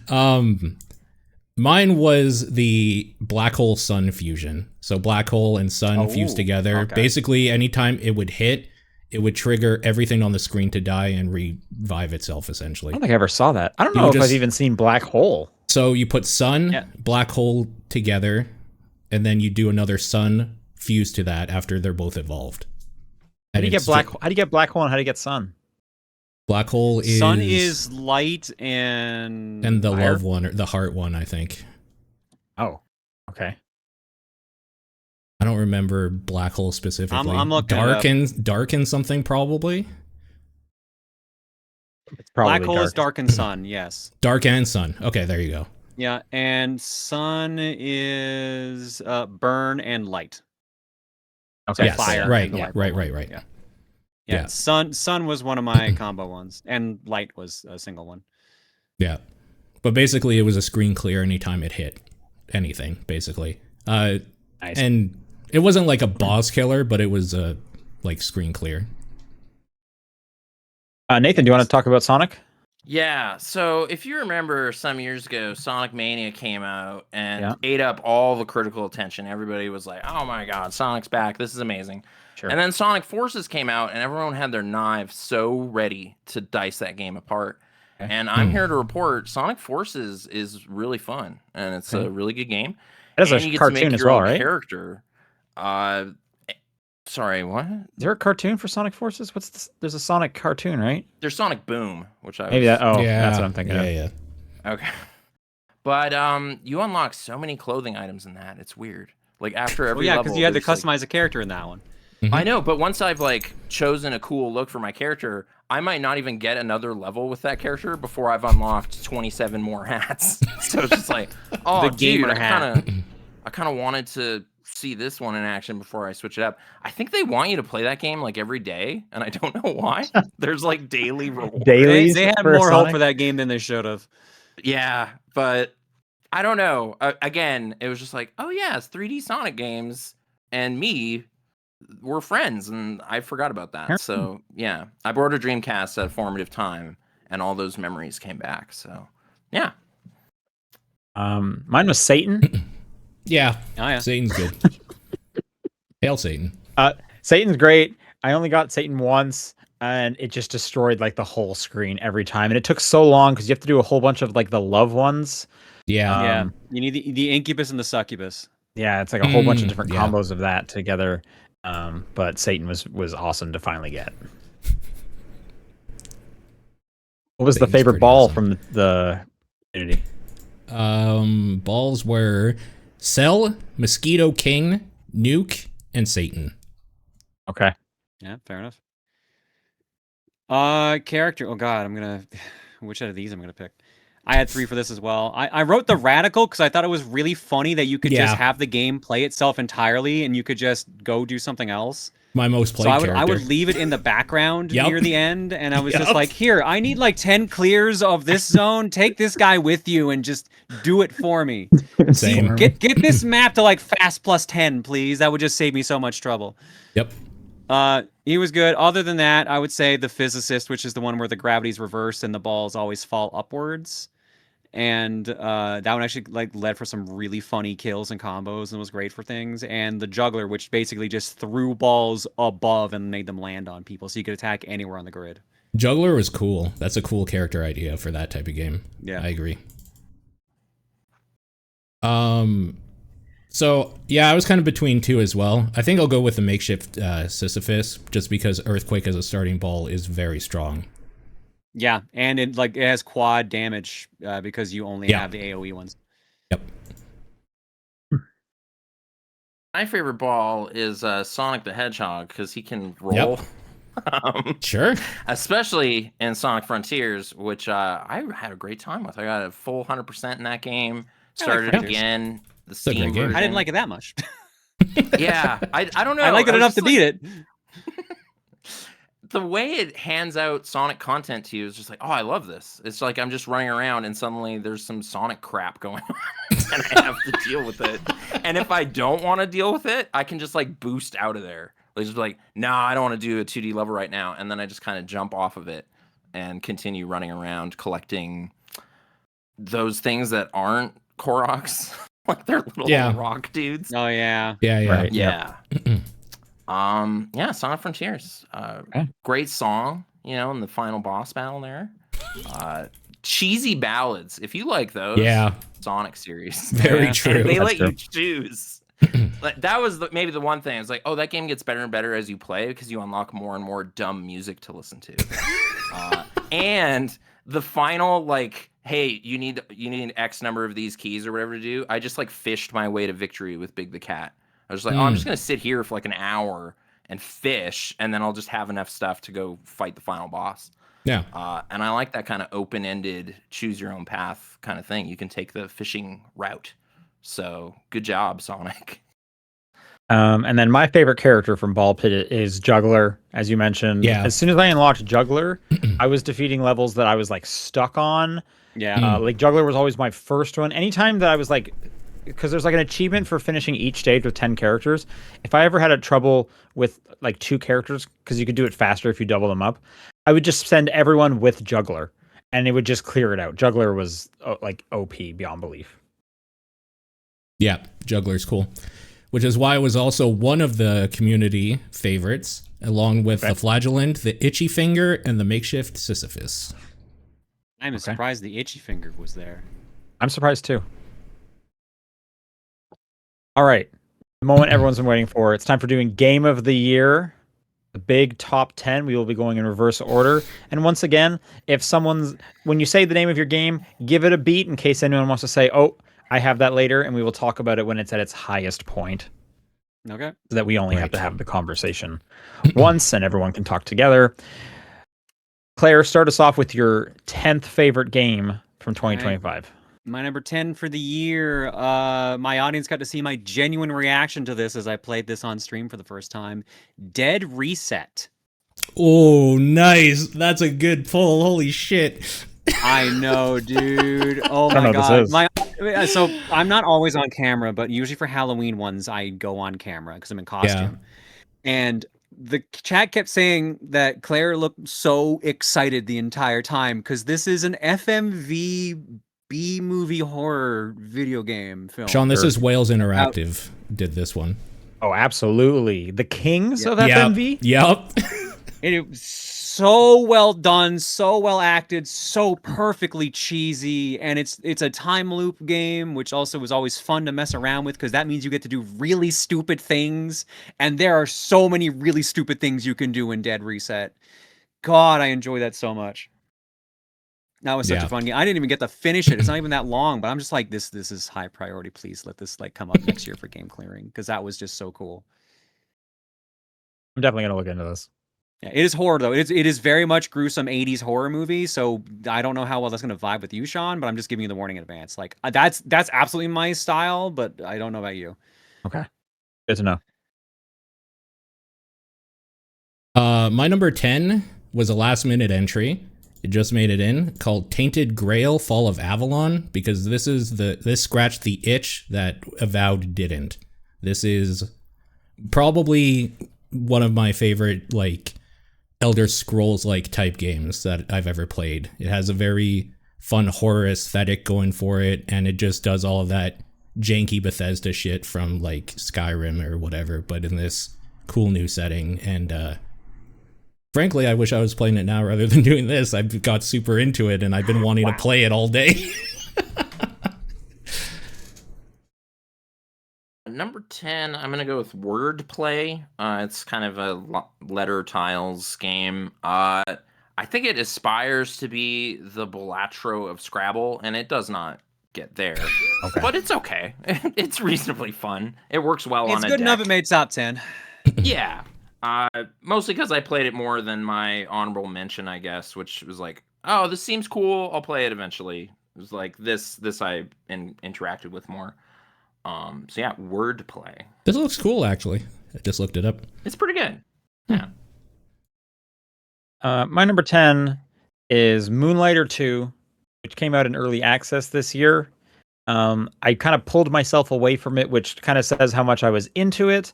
But I'm really kind of waiting for it to hit 1.0, hopefully sometime next year. But even with that said, I probably spent like 3 days when it launched playing it for like 5 hours a day. It scratched that Moonlighter itch, a game I played through twice, which is pretty rare. So it's just kind of hitting all the right bells and buttons that I wanted it to. So I'm looking forward to really diving deep once they're like 1.0 complete or whatever. Nice. There was only one tie in the community game of the year, and it was at number 10, and it was between Deltarune Chapter 3 and 4 and Kirby Air Riders. Got the same amount. Wow, of votes. Deltarune was that low? I'm surprised. Yeah. And same with Kirby's Air Riders, actually. Yeah, right? I thought the same. All right, my number 9, Terminator 2D No Fate. Yeah, sure. Yeah. Late release. I think it came out like just a couple weeks ago, but I'm a sucker for Terminator. I love that series so much. This is Bitmap Bureau. They've done a bunch of great retro games like Xeno Crisis and Final Vendetta and a bunch of stuff like that. This is a fun run and gun that just also is part fanfic for the Terminator series because it just starts playing with like, what if you did this instead in Terminator 2? It's just really fun. It controls fairly well. Like it has a lot of good reference, straight up to the point where like you run around as naked Arnold punching dudes, and you can make Bad to the Bone start playing. It's just like it's so like nostalgia baity for those who like Terminator 2. And it was great. If I have any gripe about it though, is that there's barely any Terminator stages. You barely play as Arnold. And I think that's just because they couldn't get his likeness. Because everyone else, more or less, their likeness is in there. But like Arnold, they were just the portrait for Arnold is like a messed up T800 head. So they couldn't get his likeness. But yeah. Yeah, that's a cool game. I recommend. Yeah. My number 9 is Absalom. Are we going to talk about that at some point? That is on my list. We can talk about that later. Cool. All right, my number 9 is RoboQuest. It's kind of this roguelike first-person shooter thing that I did play this. I kind of liked it. Like, I think I liked it more earlier stages because it's just simple corridor business and you're jumping around, kind of like Doom 2016 or something. Yeah. And then eventually you get to this town that's like so open. And the first time I got there, I spent 45 minutes and killed everything. I was just jumping around, being like, where do I go? What do I do? So I had a pretty lame time there. But next run, it's like, okay, I now know how to navigate this level. I just feel that game's at its best when you're just know exactly where to go, and it's the shooting of things that it's tasking you with. Okay. But yeah, just different bosses and like combo system of sorts, different weapon challenges. The achievements are well thought out to push you to do dumb stuff. So yeah, pretty good little thing. It was on Game Pass, so right. My number 9 is The Rogue Prince of Persia. Nice. Oh right, that did finalize this year, didn't it? Yeah, this hit 1.0 this year, which is when I jumped in. It also came out on Game Pass. It's just a really good roguelike, beat 'em up style, Dead Cells like, because it is the Dead Cells team. So the combat's really good. It flows really well, but they add in like all kind of a wall trick mechanic, which makes things pretty fun. And there's like a momentum based thing where you want to keep moving, keep doing tricks to keep your attacks up. But what was really nice is there's all these different side quests. And as you're trying to go through the various like flow charts of stages and decide which exits do I want to take, because much like Dead Cells, there's like 2 to 3 exits per stage. You can easily look on the map and be like, oh, I have a side quest that requires me going to this map. And instead of just like going there and hoping that you'll run into the next leg of that side quest, it's always there. So you're pretty much always making narrative or quest based progression, which is really nice. Because a lot of the roguelikes, it's just, am I going to luck out? Am I going to run into the NPC I need to move this little thing along? No, it's always there. You know it. So it just makes checking off these boxes super seamless and easy. And I just kind of played through like the whole thing in about like one weekend. It just kind of really scratched that itch perfectly. Nice. That's a cool game, actually.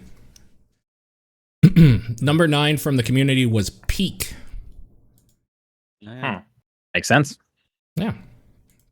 Number 8 for me was Strange Jigsaws. Oh man, I've downloaded this a couple weeks ago and I've been wanting to. I just was traveling, so I didn't have like you need like a mouse and keyboard. So It's absolutely it's a mouse game, 100%. yeah. That game was full of surprises. I played their previous game, which was like 20 Small Mazes or something like that. Yeah. It was a free game they put out, which was just super clever. And this one is just that cranked up to like a ridiculous degree. I think it took us like 2.5 hours to finish on stream, but It was like $5, like super easy to get into. Yeah, it was like so clever. Like some of the puzzles are genuinely good and it goes places. I was impressed at the level of like everything. I don't want to spoil anything, especially if Sean's going to play it. Right. I was genuinely impressed with everything it did. Better one to go Nice. into blind than anything else. But yeah, high recommendation. It's funny because someone wrote in a question or like a trivia thing or something, and Sean and I went through like that creator's whole thing. Yeah. I remember talking about this, and you weren't there, Claire, because we were like, "Oh, that's probably why they brought it up or whatever," because you were playing it on stream. I remember the question. I think they had submitted like various names for games. We had to like guess if they were real, and one of them was 20 Small Mazes, and that just cracked me up as the name for a game, and it was real. Yeah, and it was real. Yep. Yeah. Yep, that's right. I'm guessing we'll talk about this later. Hades 2 is my number 8. No? All right. Wow. Okay. Hades 2 is more Hades, and that's pretty good. I have nothing more to say about it. It just didn't scratch the itch the same way the first one did, but I also put over 100 hours in the first one, and I'm done. Like, I was okay with that. That's it. So Claire, it's not on your list either. Not on my list. Wow, Crazy. that's crazy. Yeah, because I was like, I didn't buy it till 1.0 happened. Yep. And Yep, even me then, neither. never played it because too much other stuff was out. That's also fair. Yep. In my defense, I think 3 of the games I played around the time that it came out made my top 10, so I think I made the right choice. Sure. Yep. Number 8 for me was Cauldron. 9. Aren't you on? Are we on 9 or 8? We're on 8. No, I did. Oh, sorry, roll. sorry. You're right. My bad. Yeah, Cauldron is like this kind of collection of weird minigame things that you grind to power up your RPG team, and then it's an auto battler where you're uncovering the map and stuff. The reason I like it is some of the minigames are really fun to just like. One's basically, I guess you'd call it. What's that? Mr. Driller, I guess, kind of. But you get little power ups and maximize how many gems you're collecting. One, you're collecting apples, and as you power up the dude that's helping you, his basket grows to where it's just covering the entire bottom of the screen. So you don't have to worry about the apples anymore. Now you have to worry about shooting stuff. And then one is just ridiculous fishing. Like, it's just like, oh, they put ridiculous fishing in this game. Cool. Eventually, there's like basically Vampire Survivors 1 as well. And then after that, you unlock really rigid logic puzzle ones. And I said, I don't want that. That's not why I like Cauldron. So I just kind of stopped playing. Oh. But I got 20 hours of like good minigame time out of it before that happened. And yeah, so still a cool little thing, especially if you're stuck in a hotel in Edmonton or something and you just got your deck. It's a good time. Yeah. God forbid. So yeah, Cauldron. My number 8. This is actually, as I go through the year, I start writing down games that stand out to me, so that when I start putting this list together in December, I'm like, okay, what really jumped out at me? And this is the first one I put on the list. It came out in January of 2025. Lonely Mountain Snow Riders. The follow-up to Lonely Mountain. Game. Yeah, the follow-up to Lonely Mountain Downhill. Oh, are you saying we should talk about it later? No. I just also played it and think it's cool. I guess it would go in an honorable spot for me, but yeah. So the follow-up to Lonely Mountain Downhill, which was a biking game. This is a skiing game, but very similar, just kind of like a little run-based, physicsy sports game with a really low poly design, very arcadey, but also super like chill, and it's very much like, it's doable, but there's a lot of like bonus objectives time-wise and shortcuts that if you want to get really deep, there's a lot of depth to it and stuff like that. And it's just such a nice chill, like perfect podcast game, giving you just a bit more to like noodle on than something totally simple. So yeah, Lonely Mountain Snow Riders. I think it was on Game Pass as well. I don't know if it still is, probably. Number 8 for the community was Blueprints. Okay. Good choice. My number 7 was Shinobi Art of Vengeance. We'll talk about that in a bit. Okay. My number 7 was Power Wash Simulator 2, which I'm guessing we can talk about right now. Sounds good. it's just fun power washing shit. Like, what do you want from me? I work all day. I want to come home and just veg out. Like, is that such a fucking crime? You want to that come with home and work in a video And do game. these That's chores. it. Yeah. Yeah, that's right. That's right. No, it's just How is this different from the first? it just adds Infinite a few. soap, right? Yes, Like actually, infinite- you're right. Yeah, that is that's one. huge. It is actually huge. You don't have to spend the in-game currency, which you have too much of anyway, on soap. But the fact that it was such a recharges. mental thing in the first game where I was like, dude, I don't want to spend any money on soap. I'm Yeah. saving up for stuff. So I would just like water wash everything, and it would take Yep. 4 hours.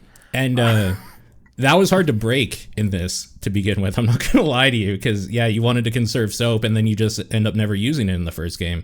In this, you use it all the time and it makes that You game feel like go a king? way quicker. Yep. And yeah, it's just a cool game. I thought the ending was a little lackluster, but at the end of the day, it's like a podcast game. I don't know. Like the final thing they ask you to clean, or Yeah. like there's a thing. Oh, okay. Yeah. Okay. Yeah, it's a cool game. Number 7, despite being disappointing, Yeah. is still Recreation. Because, man, I just want another Burnout Paradise so bad. And there's like little moments that'll happen where it's like, oh, that was pretty cool. It was kind of like Burnout. That's a little bit. It would still happen. I was spending time playing Fuel this year. Like, I like open world racing. So this has a little more pizzazz than Fuel and a lot less pizzazz than Burnout Paradise, but that's one of the best games ever. So even if it's 60% of that, it's still the 7th best game I played this year. Sure. I think you got to just play the Forza Horizon games.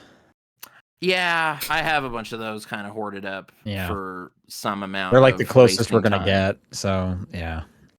Yeah, but do they let you road rage? Do they let you smash dudes off the road? No, and you're right, and it's not 1-to-1, but they're not making Burnout Yeah. Paradise stuff. And I kind of like where their heads were at with the challenges with the billboards. It's just like, oh, you can't just hit this one. You got to do like a crazy twirl in the air to get this one. I was like, okay, that's a thought, I guess.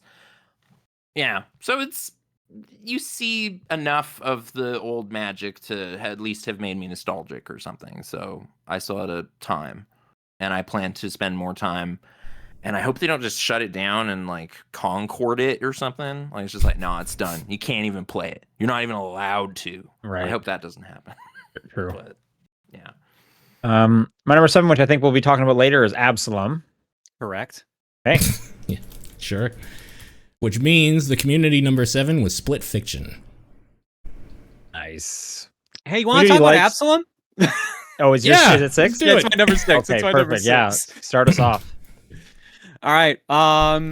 Streets of Rage 4 devs released half the team, at least the combat side of it. I knew it was coming. I think I had a sponsor for this. But yeah, no, this was a sponsor I was excited for it. I had this one, but like I knew I was going to play Oh, this so one they anyways. paid you to put it at number 6. I see how it is. Yeah, exactly. No, so excellent beat 'em up. Like it's missing some things that bug me at times, but there's still some things that are really good about it. I like the choose your own path setup they kind of have. I like that they got Mick Gordon to do a track for it, which is a really good track. Yup. I like that there does feel like actual like roguelike progression to it. I do like that some of the moves. I feel like your kit is missing some moves, but I do feel like they do at least fill those in with the upgrades.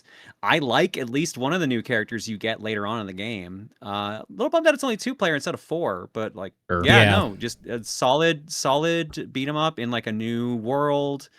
A good nod to the Dungeons and Dragons beat 'em ups that Capcom used to do. It just feels satisfying to play. One of the things Paul and I were running into is we just stayed with the sword lady the whole time. The sword lady is really good, but when I got the grapple girl, like then I was like, this is just Cherry. I'm playing as Cherry now. Interesting. She's my least favorite, actually, out of all 4 Really? of them. Okay. Yeah. That frog, though, that's the best character in the game, hands down. That You've character changed. is awesome. Yeah, that Okay. character is really good. I figured the character with the giant beams would be one of the Yeah. best ones, but yeah. With the I crazy like magic. just flying around as the puppet character. I just suck with her. Like, that's why I don't like her. I just don't get the playstyle. Where Fair. the frog, I kind of get, because you get in close, do a bunch of melee damage, and finish up with a huge, like, magic AoE attack that kills everything. Sick. It's so good. Yeah, with the puppet, it's like keep them in midair. Keep yourself in midair, then keep them in midair, and then like you can chain like, across the room and stuff like that and have fun. Yeah, that's cool, too. Have either of you finished it? No, I got No. to the second major boss and tapped out at that point. I've gone to the end but lost. Like, that game is hard. It is hard. I got to whatever island you meet the frog on, and that's like the furthest I've gotten. Yeah, Do you the get boss to- for that area is kind of mean. That boss sucks. I'm mad at him. I hate that Yeah. boss. Yeah, it's just like, here, have like 20 waves first, then fight me. Fuck. And he does that AoE thing. His hitboxing is, yeah, fuck that boss. I'm mad about that boss. But the other path is like way harder, I feel like, for some reason. Like the normal enemies, I feel, are way harder on the other island. So I don't know. That game's just hard. That's just a difficult game. Okay, Wait, was that? Oh, okay. my number thought that was 6. also your All's number. number 6. That was my number 9, Absalom. My number 6 is Monster Hunter Wilds, because I love Monster Hunter games, and they did Monster Hunter World again, basically, but they made it way quicker and easier.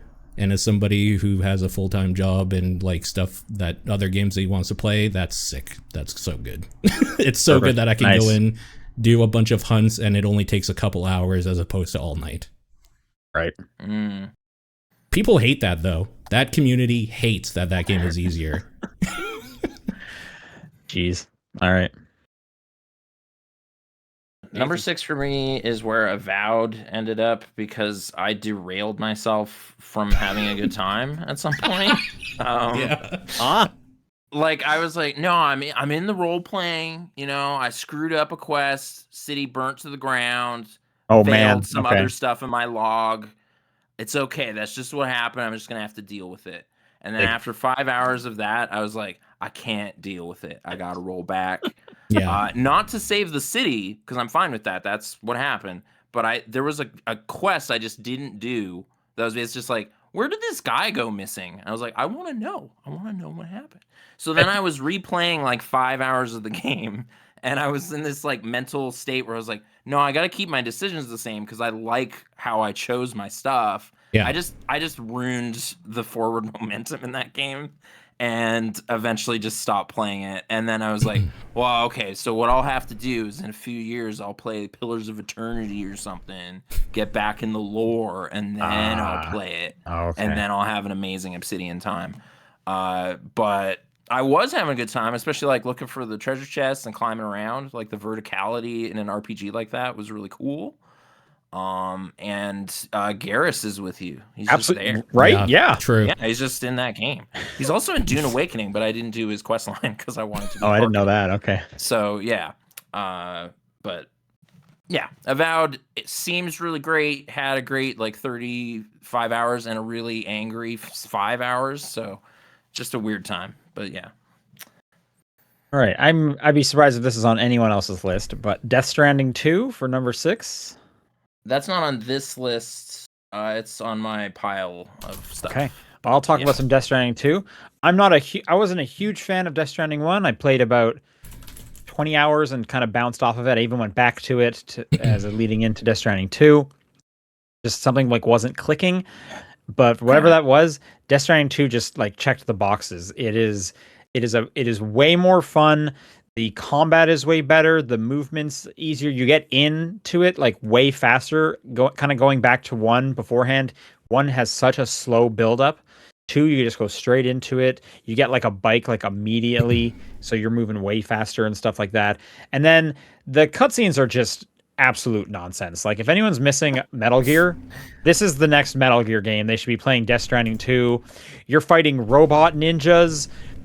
Troy Baker comes out of a tar thing and challenges you to quote unquote a boss battle. You're fighting giant robot octopuses. It's just Metal Gear. They just made more Metal Gear Solid. It's just called Death Stranding 2 this time. And it's fun. It goes to some like really weird places. I don't want to spoil like the end chunk, but like it goes to some like anime ass crazy set pieces that would even put like Metal Gear Solid to shame in some of these. And I wish I could say them, but I don't want to spoil it. But Death Stranding 2 is a really fun time. Churches is in there for some reason. He scanned all of churches, and they're one of the people you're delivering to.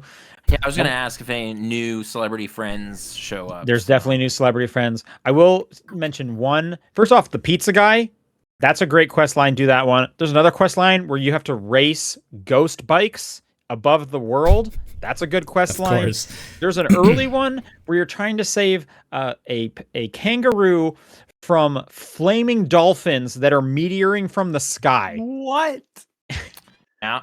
Yeah, That tracks. so They set that up. in I the need first to one, play Death actually. Stranding 2, apparently. Death Stranding 2 is cool. And if you don't like the delivery stuff or whatever, I would just say just put it on like story mode and just enjoy all the weird cutscenes and stuff happening in there. It's a cool game. Okay. Nice. Number 6, right? From the community was Is it? Hades 2. All right. Okay. Number 5 for me was Sectori. That game's good. Ooh. That game is very good. If you like Geometry Wars, just play Sectori. It's just that, but like amped up. Bunch of boss fights, bunch of modifiers. You can get like crazy upgrades to your guns. There's roguelike elements where you just get cards that just add to like how you play and stuff like that. There's modifiers for like the extra modes. Half the modes from like Geometry Wars 2 are in there as side modes. There's also just classic mode. You can just play Geometry Wars in there. Yeah, if you straight want. up. Yeah. It's cool. I guess if I have any gripe, it's the fact that if you get like the stage crushes you, your run instantly ends. That always bummed me out because sometimes I just wouldn't notice it. But no, that game is fun as hell. Cool. I'd be a little surprised if we don't talk about this later, but Dispatch was my number 5. Yeah, we can talk about that later. Yeah, figured. Alright, so number 5, here he is again, the Blue Blur Sonic Rumble managed Great. to Oh, we're roll gonna his talk way about up to that number 5. later. Yeah. Okay. I understand. Yeah, it was a huge Yeah, size. no, go release. ahead. Okay. At some point, I just enjoyed having a big dumb party with a bunch of Sonic nuts who were spamming stickers and stuff. It was like, yeah, this is stupid. Like it's stupid, but it's Sure. my brand of stupid. Yeah. It's something I can latch onto in a Fall Guys kind of thing, where it's like, I don't care about any of this, but in this, it's like, no, I do want to unlock more Black Knight stuff because I think that's funny. So you got to get those rings, whatever. Yeah. So yeah, it was, and like maxing out characters. You got a bunch of chows. I love chows. Forgot how much I like those. All right. So yeah, just Sonic and Sega in general. I'm just on a upswing with Sega. So Okay. what a cool company. My number 5 is Ball Pit. We're gonna be talking about that later. All right. Once again, Which means the proximity, though, community with number Sonic. 5 is Pokemon Legends ZA. Oh, Okay. Third I most thought that'd be a disappointing little game bit of higher. 2025. Yep. I doubt this is on anyone's list, but who knows? Number 4 is Shotgun Cop Man. Oh man, that's awesome, but no, it's not. That was so fun. That was Okay. so fun. yeah. Done by the My Friend Pedro dev. Yeah. This is you are Shotgun Cop Man, who is a cop who goes to hell to arrest Satan. And Satan just shows up and said, "Fuck you, Shotgun Cop Man," and that's it. Every cutscene is just that, and it's just so Yeah. stupid. It's Fair enough. just the right amount of stupid. The gameplay is shockingly tight. You move around the stage by firing a shotgun. You have another gun you can use as well. You have to do midair combat. You have to do all this crazy like traversing around with like momentum and everything. It was Yeah, just your jump extremely- is shooting, right? yeah, Yeah. you jump. Yeah. You jump by shooting the ground and stuff like that, and like you can stay in midair depending on how many shells you have left in your shotgun. It was just so satisfying to play. The music is just like high intensity, like EDM music. It was just so fun. Very much a flow state game. I loved the hell out of this. Nice. Yeah, that was one of my demo contenders because I loved that demo so much. That game is awesome. Very That cool. game is so good. Claire, we should talk about Shinobi Art of Vengeance because that's my number 4. All right, let's do it. So Okay. Shinobi Art of Vengeance, I kind of put it off at the very when it came out because I thought it was going to be a giant Hollow Knight Metroidvania type thing, and I was pleasantly surprised that it's much more level based. You go into That actually disappointed me, honestly. oh really? Yeah. So I have a couple reasons why I put it lower. I thought this was going to be in my top 3, and then after I played it for a while and thought about it, I'm like, not really, no. Hmm. like the combat is really good. It's very fun combat, and I'm not surprised since Lizard Cube worked on this. Like they partly worked on Streets of Rage 4, and they also worked on the Wonder Boy remakes and stuff like that. Yeah. It looks gorgeous. The game Yes. looks gorgeous. But I think they kind of overdid it at times because I've definitely had fights, and I should say for record, I'm playing on my Steam Deck. I definitely had fights where I got hit and I literally could not tell why because there were so many flashes and effects on screen. I could not tell what happened. There are so many things sounds in some of badass. those challenge rooms that attack you. Oh my It's god. crazy. Yeah. The challenge room where the platforms start disappearing as you're killing things was just like the most frustrating fucking one. Yeah. Yeah. But no, like it feels really good to play. Your movement's really good. Your combat's really good. You get a lot of extra moves that make things feel more satisfying. You get a lot of extra nimpos and stuff.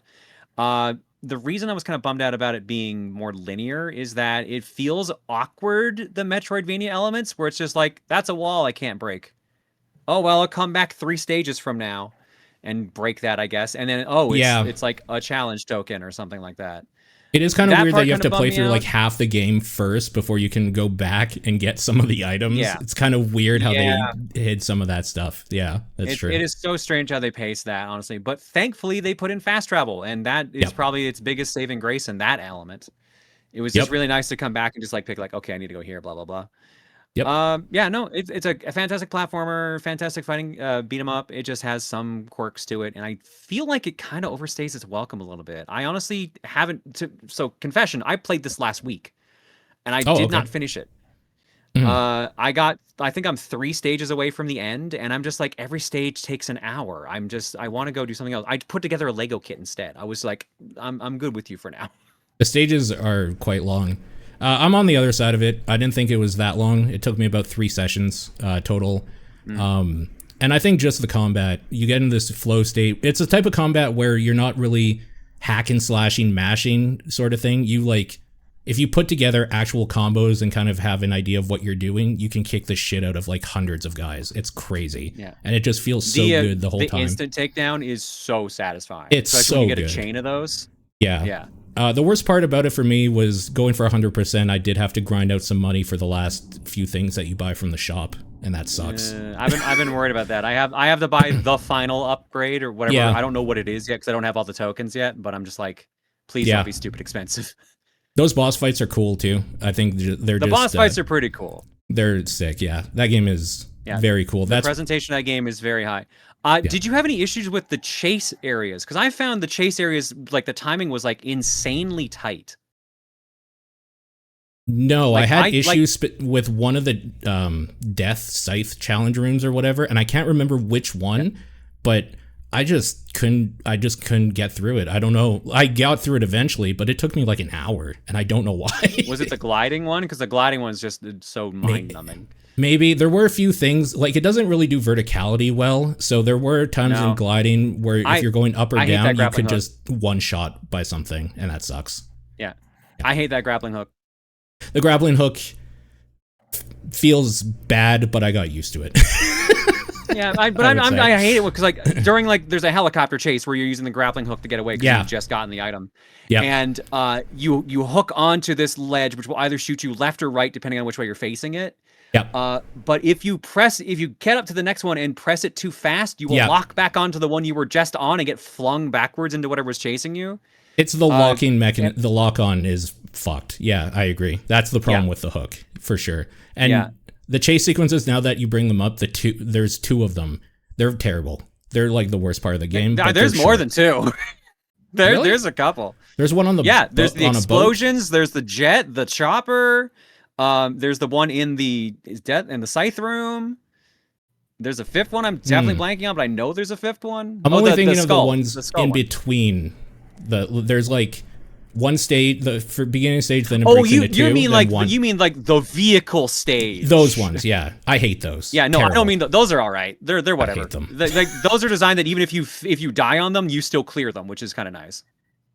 Yeah, but you know us. We would need to get the thing at the end. Because at the end of it, they give you a health upgrade. I'm like, I want the health upgrade. Of course, yeah. Like I thought those were okay, but yeah, no, the actual in middle of stage chases where like a chopper is chasing you and like blowing stuff up, stuff like that. Oh. Like those I For didn't have an some issue with reason, this. I don't know. I don't know if it's because I was running fast with the rolling and stuff, but like literally, if I just like did a quick misstep, I just died, and I don't know why. I don't know if I was just going Weird. too fast and the game was like speeding up to try to accommodate it or what, but it just did not play nice with me. Weird. No, I didn't really have that issue. But otherwise, I like the game. Yeah, no, it's a great game. Easily the best combat of the year for me, hands down. Fantastic combat. Yeah. All right. This game doesn't have combat, but you're equipping buxom ladies for combat Let's go. in Waifu Shop. Yeah. Yes. I spent too much time clicking on this. I thought this It's be like higher for you. 275 hours. Honestly. Well, I kept it off the podium because at some point the spell was broken, and I was like, I can't just click these numbers. You want me to spend how many millions on upgrading this? Come on. Because they want you to spend money, and I refuse to do that. Yeah. So, and you know, I got to check in and do my dailies, and then get my crystals, and you can only watch so many bad movies and like click on the Steam Deck and queue up timers. But the best times, the greatest Waifu Shop times, were when I was like, I need an excuse to just kind of listen to 6 Hall & Oates albums in a row. But I should click on something. So that was perfect. You just kind of make numbers go up and make timers go down and upgrade your shop, and you know. Yeah. Yeah. Okay. At some point Great choice. I had to stop. But yeah, number 4. Right near the bronze medal, but couldn't quite crack it. I'm assuming it's on the communities list, but we'll find out. Yep. My number 4 is Dispatch. Sounds like we're now talking about Dispatch. Yeah, that's my number 5, so I'm in. Yeah. Dispatch is great. I mean, we did a spoiler cast, our first spoiler cast in 4 years, which was surprising to learn about. But Dispatch is a really good, like, you know, 2 of my disappointments were like narrative based, it kind of choose your own adventure games, largely based off of the Telltale series. And it really bummed me out this year that like maybe these just are like not very good anymore. And then Dispatch just knocks it completely out of the park. It's doing so well. I just read today, broke 3 million sales. So I'm so happy that there is going to be life for this genre. Dispatch is cool. This found family of weird villains that you scoop together. It's funny. It's charming. Great voice acting from Aaron Paul, Laura Bailey, Jeffrey Wright. It's just like, it's really great. And I was like chomping at the bit for each new episode to come out, you know, every Wednesday when they would drop like 2 at a time. So that was fun getting in that routine as well. Yeah. I thought this would be a little bit higher for you, honestly, because of what you said of like playing just so many kind of bad visual novel games, and then this one just being kind of incredible. 4 is pretty high. Like 4 is pretty high. Yep. 4 is pretty high. It's not podium. It's not podium. No. It's on the level of Waifu Shop, so that's I might say it's as good as Waifu Shop. Something. Yeah. yeah. No, I mean, I echo everything you said. It's incredible. The voice acting is great. The writing is funny. I guess my thing is, and you can kind of play it this way, and I did, because I turned off QuickTime events. I just kind of wanted to watch it. I didn't want to play the actual playing part. That's why it was a little bit lower for me. Yeah, I did the QuickTime parts. It doesn't change anything because I actually played through this twice, which that more credit to it there.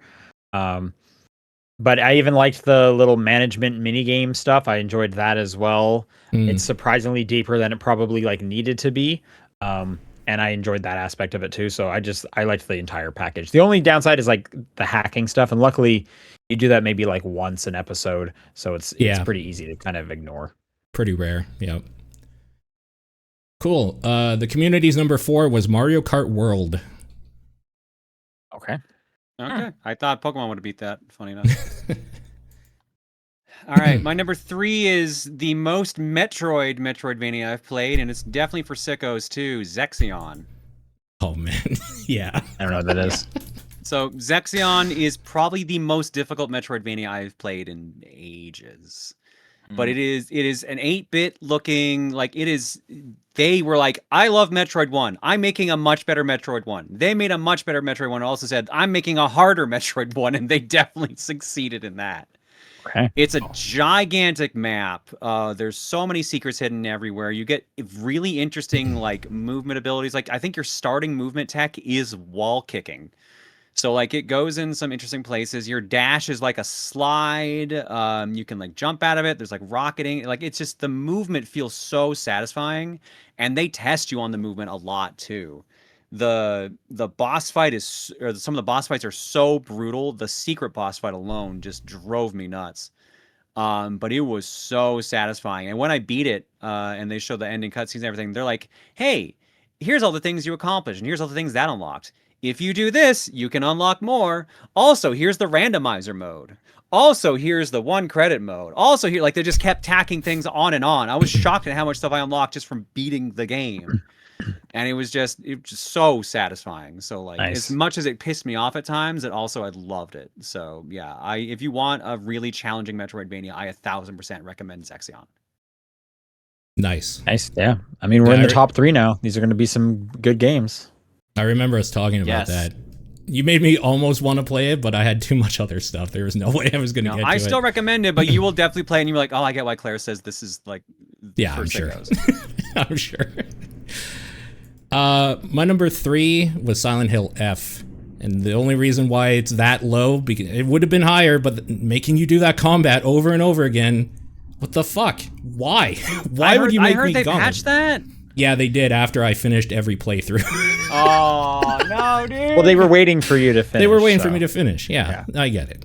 I think it's the way Silent Hill F delivers its story with multiple playthroughs and every time making each playthrough a little bit faster by kind of not giving you any of the stuff you got before, but giving you new stuff that builds on top of that. Like the way it delivers a narrative is incredibly good. That character and those characters are cool. That writing is like second to none, besides maybe, 2 other games on this list. Well, at least one other game on this list. Yeah, Silent Hill F could have been like a serious top game of the year contender, but I think it had just enough I had enough problems with the combat stuff and forcing you to kind of do these gauntlets and stuff that it kind of kicked it down just a little bit more for me, but still an incredible experience. It's on my playlist. All right, so bronze medal. These are all good games. That's what we said, right? Top 3. So Yeah. FBC Firebreak, officially good game. Wow. Number a lot of people 3? are wrong. Number 3. How is that not You number were I- expecting one? number 1, weren't you? You were expecting number 1. I was. At some point this year, it maybe was, but that was right after my surgery when I was on like maximum euphoria and the most drugs. So I can't trust my assessment of FBC at that point. Oh, that's But funny. I was having a great time. It was Okay. just fun to be in the oldest house and be like trying to instruct people who were playing badly. Like Paul and I were having different experiences where someone would be like feeding the furnace wrong, and I was like, no, this is great. This is a great way to demonstrate by playing it well how to do it better for them next time, as opposed to like, no, I want to yell at them and demean them on my microphone. I was like, I understand, but you can't. So Yeah, meh. it's true. No at some point communication. though, they added stuff to that game and changed it around just enough to where I was no longer felt I was good at it anymore. So I was mad. They changed the meta. Okay. They put new enemies in. They added a new area, and I didn't have the same, like, no, I've totally mastered this. I'm really expert at this. At some point, I lost that. And there's less people playing, but it sort of introduced me to this type of co-op narrative thing. So I got way into Darktide after, like Warhammer. Yeah. So it just kind of opened an avenue of co-op gaming that I hadn't really looked at since like Left 4 Dead 2 or something. So it was fun. It was fun co-oping with weird, quirky, control-themed stuff. But yeah, it could have been better. But Yeah, I mean, this almost made my top 3 disappointing. I figured. Like you mentioned, like cool hanging out in the oldest house. This is like the most boring version of the oldest house ever. Well, you're like a janitor in the oldest house. But there's not even You're like any of the cool stuff. Like I'm Oh, not literally the cool janitor from the character. I mean, you're the grunt in the oldest house. yeah, but like I don't know, put some like fun voice memos or something. It's not. There's I like feel like they patched in more jokey voice stuff later, and I don't Okay. know that I love it. Like it's like, why is my guy talking so much? I don't want my guy making dumb jokes, but whatever. Sprays, dude. You could spray a teapot on stuff. That was pretty good. okay, yeah, haven't done that Yeah. before, but okay. I don't know. I was happy that any Control Anything was around for me to Sure. play. So Sure. yeah. There's more Remedy stuff to come that's probably going to be more universally loved. But Probably. this Hopefully. one was at least something. So yeah, FBC. Pretty good. My number 3. For a long time, this was my number 1. Okay. I really loved this one, but then some more stuff came out. But my number 3 is Split Fiction. Okay. Yeah, sure. All right.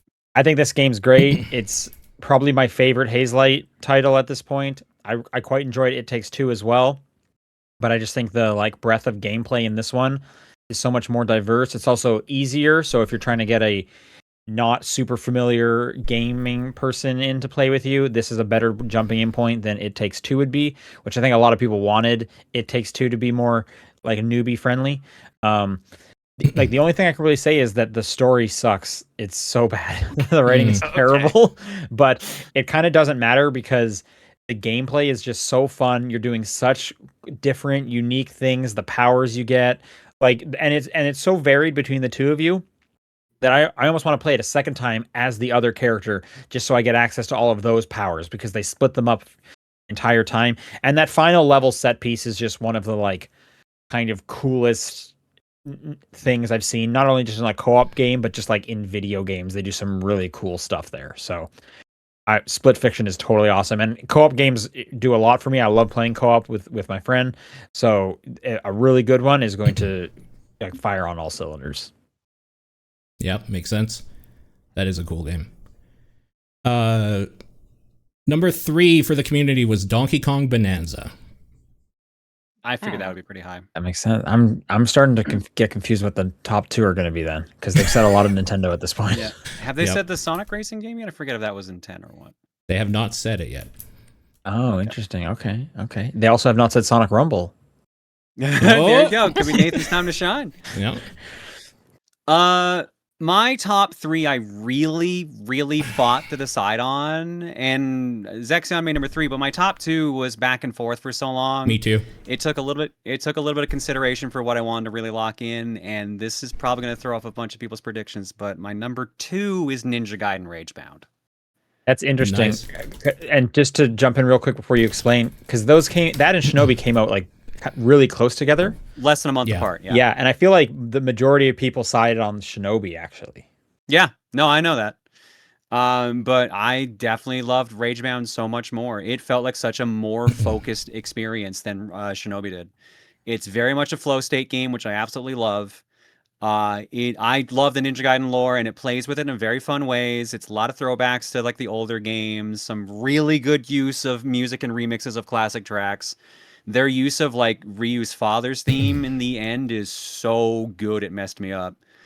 I just had a fantastic time playing it. I loved going back and seeing if I could do all the challenges in one run so I could get the S ranks.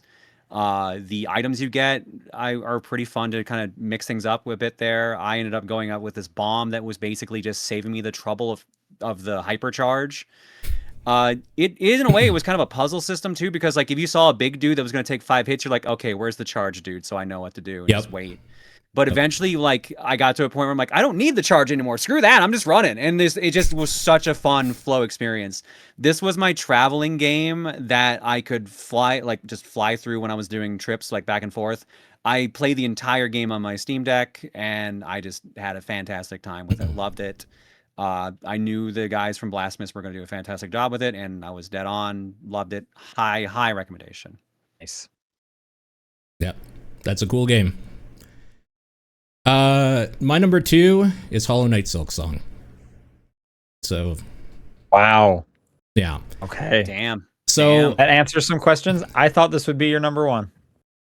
it's a follow up to one of my favorite Metroidvanias ever made. I love Hollow Knight so much. Silk Song is the perfect sequel in that it just adds so much more to the game mechanically. And it's just more of that game. It's just going back in that world with it being much, much bigger, and I enjoyed every second of it. It's, yeah, I don't know. Everything I liked about Hollow Knight carries over, just better. Okay. Number 2 for me, this is the second most hours I spent on a new game this year, Dune Awakening, Nice. which Yep. is All right. kind of, I guess, open world crafting survival first and MMO kind of, but I didn't really do a lot of multiplayer stuff. It was basically just a giant Dune RPG I was playing, while also reading the books and stuff. So I was just kind of having this multimedia synergy time with like, oh man, I just read about that and then I got one or whatever. Like I was having Nice. a great time with that. Yeah. And then I played through the whole story, and it said you could grind it up in the deep desert, man, if you want. And I was like, I'll just put my best stuff in a bank and come back later. So I can go back, I can build a new Thopter and fly around and see what's going on out there. But I just kind of had a full RPG story experience in that universe that I was excited about. So that's what I wanted. And it's got pretty cool traversal. It's got pretty good combat. I kind of enjoyed shooting dudes and clearing out stuff. It will do this thing where if you're taking your time a little too much, enjoying the scenery, it'll just kind of respawn dudes in the dungeon that you're already in, which kind of is a little immersion weird of just like, what? Oh crap! I was looting too hard or something. I should have ran out of here, and then I wouldn't have seen that. So it's a little wonky here and there, but and I couldn't figure out events at all. Every time I got eaten by Shai Hulud was usually me trying to figure out how to loot a crashed ship or something, and so it's like, how do I do this stealthy? Like I can't, and then it's like, no, yeah, you can't. Like I don't know. I never solved that mystery. So, losing all your stuff, every now and then a frustrating thing would happen. Yeah. Of those 150 hours, something would be not awesome, but more or less I had a great time. So Right. Fun calm. My number 2 game of the year is Ghost of Yotei. Oh yeah. Okay. Ghost of Yotei is awesome. I loved Ghost of Tsushima. That was my game of the year that year. I think this is a great follow-up. I do prefer the story from the first one, but I think I like the gameplay more of this one. I like the combat more. You get to partner up with a wolf, which is really awesome when you're stealthing around, taking people out. Also, like one of the nicest looking games of the year. I think this and Death Stranding 2 are probably the prettiest games I played this year, and it helps that I'm playing both of them on a PS5 Pro. So I'm really kind of taxing all that. But Ghost of Yotei is awesome. The performances are great. Just super fun. If you want to go in and just kind of murder everyone or sneak around like ninja style, like you feel like an unstoppable force. And I'm just glad that it even was like so high on my list, considering how much I loved Tsushima. We see stuff like Hades 2 not showing up on my list, whereas that was super high. Yeah. It's hard doing a sequel, and the fact that I think they did so well with this one really says a lot. Yeah, it is a cool game. The community's number 2 spot goes to Clair Obscur Expedition 33. All right. Oh. Do you all of you have access to what you guessed was your game of the year last year? I just remember. I have mine. For me. I have Okay, mine. I think now would be a good time to say what you predicted. I'll We'll see do if I what can the find mine. community predicted, then we'll actually do them. So, Claire, if you have yours, what did you guess was going to be your game of the year? I had 3 games written down. One didn't come out, and the other 2 made honorable mentions. Okay. $8 mentions this year is what you're saying? Yeah. Okay. Would you want to just say the 3, I guess? Yeah, GTA 6 didn't come out, so that wasn't going to be there. Yeah. Mecha Break made honorable mention. I had a ton of fun playing that, but fell off of it pretty fast, which was a bummer because I love fast-paced mech games like that. And Metroid Prime 4 I had on there because I figured it would at least be in the top 10, but I pushed it back because it was just lacking in a number of aspects. Maybe we'll do each of ours individually. So, Paul, do you want to say what the community guessed for Claire? The community guessed, it was kind of close, but Ball Pit was their guess. Motherfucker, they got me this year. Yeah. Wow, Nice. They got me this year. It was Ball Pit. I will point this out. It was between this and Ninja Gaiden Ragebound, and the only reason Ball Pit won over Ninja Gaiden Ragebound was because I realized Ninja Gaiden I was playing when I had no choice on anything else to do because I was on a flight. Ball Pit I played at home willingly. That's the only reason I edged it out over Ninja Gaiden. Fair. I just really love that they took basically Breakout and made a really, really fun arcade game out of it. Like, you can do super fast runs out of it. There's so much variety in how you can play it. The roguelike elements are pretty fun. The city building element is pretty fun. Genuinely, like, it is way better than I feel it should be, but I kind of like how every element actually kind of works together for its benefit. Yeah. This was, just to remind people, this was my number 5. Ball Pit's great. Yep. I beat it. To do that, you have to beat it with like 8 different people and stuff. So like I played a ton of this. You can just kind of turn your brain off and just it was fun. Like it was just fun kind of going through the achievement list and being like, oh, okay, I need to build Satan. How do I do that? And kind of having like these little side quests that I was like building for myself. Oh, how do I do the Dead Man's Dagger? Stuff like that. I love that it's already getting DLC. Like the first one I think is coming this month with new stuff. And there's 2 more they've already announced as well. So I'm excited for all that. Yep. People are saying the forum question about Ball Pit gave it away. I had no say in that. That wasn't me at all. I had nothing in that. So this is coincidental. Yep. That's true. Okay. All right, Paul. My prediction last year was Monster Hunter Wilds being my game of the year. Okay. Yeah, and that was your like number 5. I think it was 5, right? It was 6. It was a little lower. So there you go. Oops. The community for me was perfectly split, right in half, between Expedition 33 and Hollow Knight Silk Song. All right. And what's the answer? And my game of the year is Expedition 33. Okay. I don't know. It's just one of those games that when I was playing it, it reminded me of the first time I played like Chrono Trigger or Final Fantasy 3/6, depending on where in the world you are or whatever, where it's just like, oh, I love like every single thing about this. The combat felt cool and good. The characters were greatly well written and voice acted. The story is okay. It gets a lot more deep when you start doing some of the side stuff in Act 3 and like I won't spoil anything, obviously. It has probably one of the hardest bosses I've ever tried. I got to go back at some point and try to like actually beat that. One of the secret bosses or side bosses in Act 3. It's just stupidly hard, but kind of cool. Everything about that, I think that game just deserves everything it got for recognition and more. It's one of my favorite games ever made, let alone this year. All right. Well said. Nathan, you remember what you had? I'm pretty sure I predicted Avowed, and then like 47 seconds later, I was like, "Oh right, Dune's coming out." So if I had said that, I would have been closer. But so number 6 for me as well. Okay. But Wait.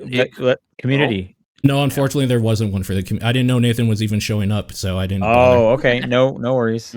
I don't think there would have been predicting because like I like being surprised. And Wheel World was like just pure joy hours. Okay. Like I was kind of wanted to qualify my Dune thing with just like it was 150 hours spent, but like 138 enjoyed or something. This was like every minute I was like, this is great. I'm enjoying the bike racing. I'm enjoying the music.